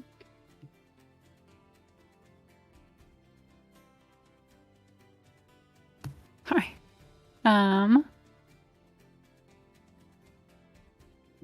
Yeah, I'm gonna. Can I head over to the rock by JJ? Yep. 5, 10, 15, 20, 25, 30. Does that give me full cover, or You could go. You could have ended up here instead and then have full cover. You can't see him. Yeah, He can't see you. Let's do that. Okay. And then I'm just gonna... Yeah, I'm gonna pop a potion of healing. All right. Go ahead and roll it. We'll come back to you. That'll be Morgan's turn. JJ, your turn. You turn, look. You see Morgan dash, short bow under arm, pops a potion, starts chugging it next to you, and is like, "Hey, what's up?" Hey, and then JJ's gonna look around to see if she can figure out where that noise is coming from. Sure. You look over far to the left, and you see what appears to be a large metal boat that is laying in the earth, halfway embedded. Covering around it looks like long strands of cloth and what appear to be like stitched, worked leather, like membrane that has all been kind of like left out onto the ground.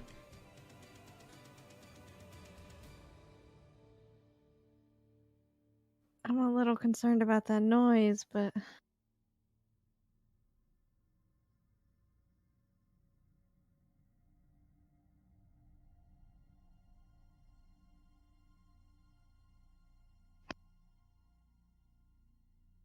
I think I'll have her step out 3 to the right. Okay. 1, 2, 3. Yep. And she can get kind of a line on him, right? Yeah, Celeste is in the way, but you can definitely see him. Can she move over one more? Hey, now you don't have to worry about that. Okay. She's gonna try and thwack him with Eldritch Blast. Go right ahead. Roll to hit.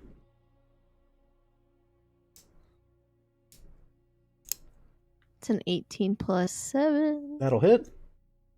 Okie dokie. Happy birthday to the ground. That's 5 on the first one? 5 on the first one, takes it. That's a miss on the second one. Okay. Pew pew. Is that gonna be it for your turn? She is going to move back to cover. Okay. Oop, no. Boop. Boop. 5, 10, 15. These guys don't exist anymore. Cobalt Jones, what do you want to do, man? I'm gonna go up to as far as I can get, close to the guy. Sure. I think is diagonal 5, 10, underneath 15, him. 20, 25, 30. Actually, just pull out. I'm gonna do it diagonally. Like that? Okay. And I'm gonna attack him. Go right ahead.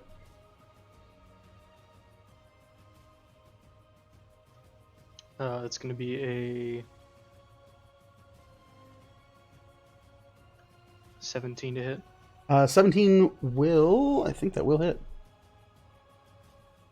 Yep, 17 hits. All right, and then I'm gonna do a goading strike. Okay.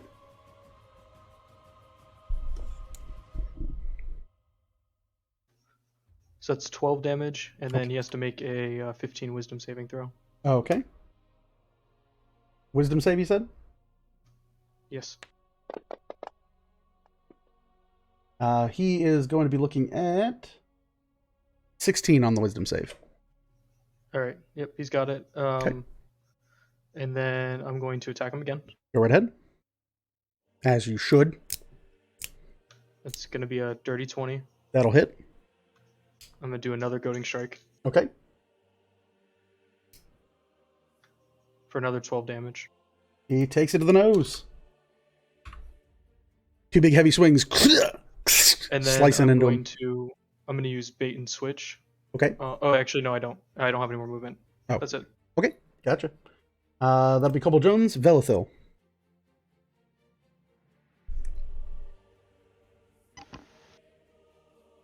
Let me see here. 1, 2. And, I'm sorry. Did he pass the second wisdom saving throw? Oh, I have to make the second one. Sorry. Oop. Ooh, wrong dice. This one. 16 on dice plus his modifier brings them all over. Yeah.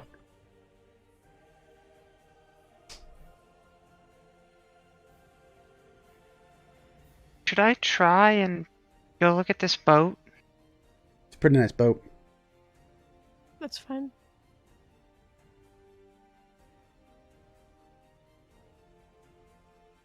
Okay. I will double move. Mm-hmm. 60 feet. Sure. 5, 10, 15, 20, 25, 30, 35, 40, 45, 50, 55, 60. And then from there, can I see any like source of the sound Yeah. on it? As you're hearing this alarm going off, the bow, bow, bow, you look and you can hear it kind of resonating from the boat itself. And you actually can see there is like this kind of like red flashing light that seems to emanate from the center of the boat. Okay. Then with my bonus action, I'm gonna Misty Step Okay. to that. And Okay. kind of not have time to look it over, but get an actual look at it. Sure. You look over and you arrive at the edge of this like overturned boat.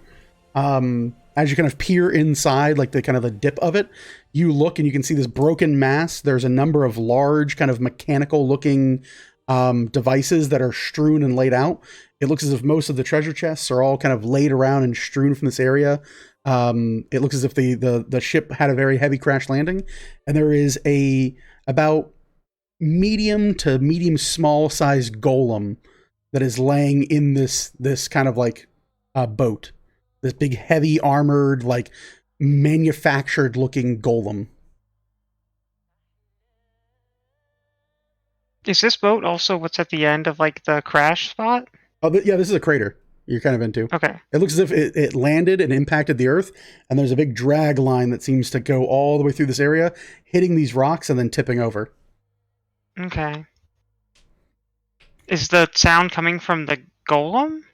You look it over, and it looks as if there is a small black box that is radiating this kind of red blinking light, and you continue to hear it emanate directly from that. This wow, wow, wow.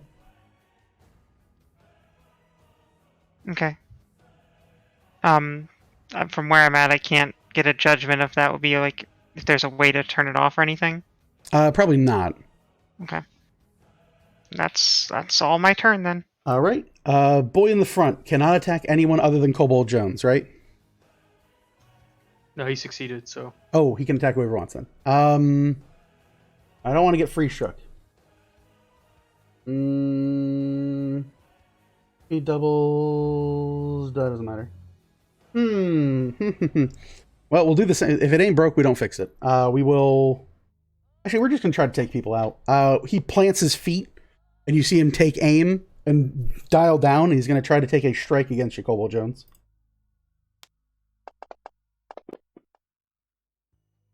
With advantage, a 4. He'll take a second attack as the arrow strikes into the earth next to you. Second attack. With advantage, a 21. Good hit. This is that one. 1, 2, 3, 4. This will be for 11 plus 11 is 22 points of piercing damage, magical. And I need you to make me an intelligence saving throw. But I'm so much better at wisdom. I'm sorry. 13. 13 will fail. That is going to be for 9 points of psychic damage. And you have disadvantage on your next attack roll, saving throw, or ability check.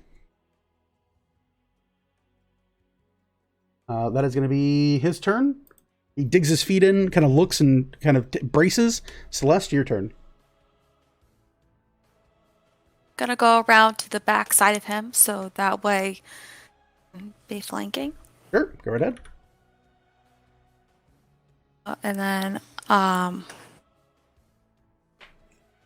gonna swing on him. Go right ahead.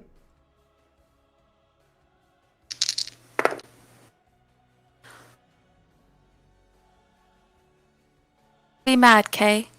Okay. Okay. I'm gonna do that thing. Oh, okay. That thing. Don't be mad. You said okay already. What's the number? What's the high number, Celeste? High one? Yeah, what's the high one? Yeah, what's the highest dice on? What's the highest number on 2 dice? It's a crit. All right, cool. Yep, you go ahead and figure that out. Little 27 to hit. Yeah, that hits. Yeah, no, go ahead and figure your math out. I'll be right back. Thanks, guys. Okay, give me just 2 seconds. Said you weren't gonna be mad. I'm not Stop mad. I'm not mad. I'm mad. I'm not mad. I'm not mad. He just remembered something he has to go do. I left my toaster on.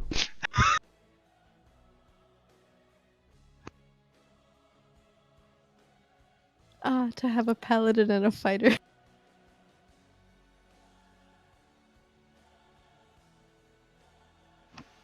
a paladin in any other tank? There's a paladin and a barbarian in my Wednesday game. They give me trouble. Oh, They're watching jeez. right now. You guys give me trouble. I do it at second level. It's 8d6 and then 2d10. it's Why is it 8d6? What are you using? Sorry, 8d8. No. D8. Yeah. Okay.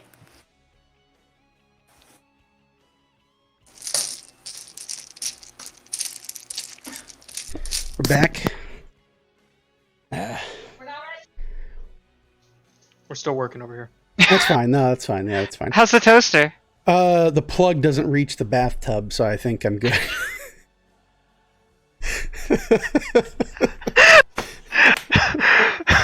Thanks, Ted. Oh, look, a gremlin. Gonna go ahead and do gremlin that. for your I'm gonna reclose my chat now.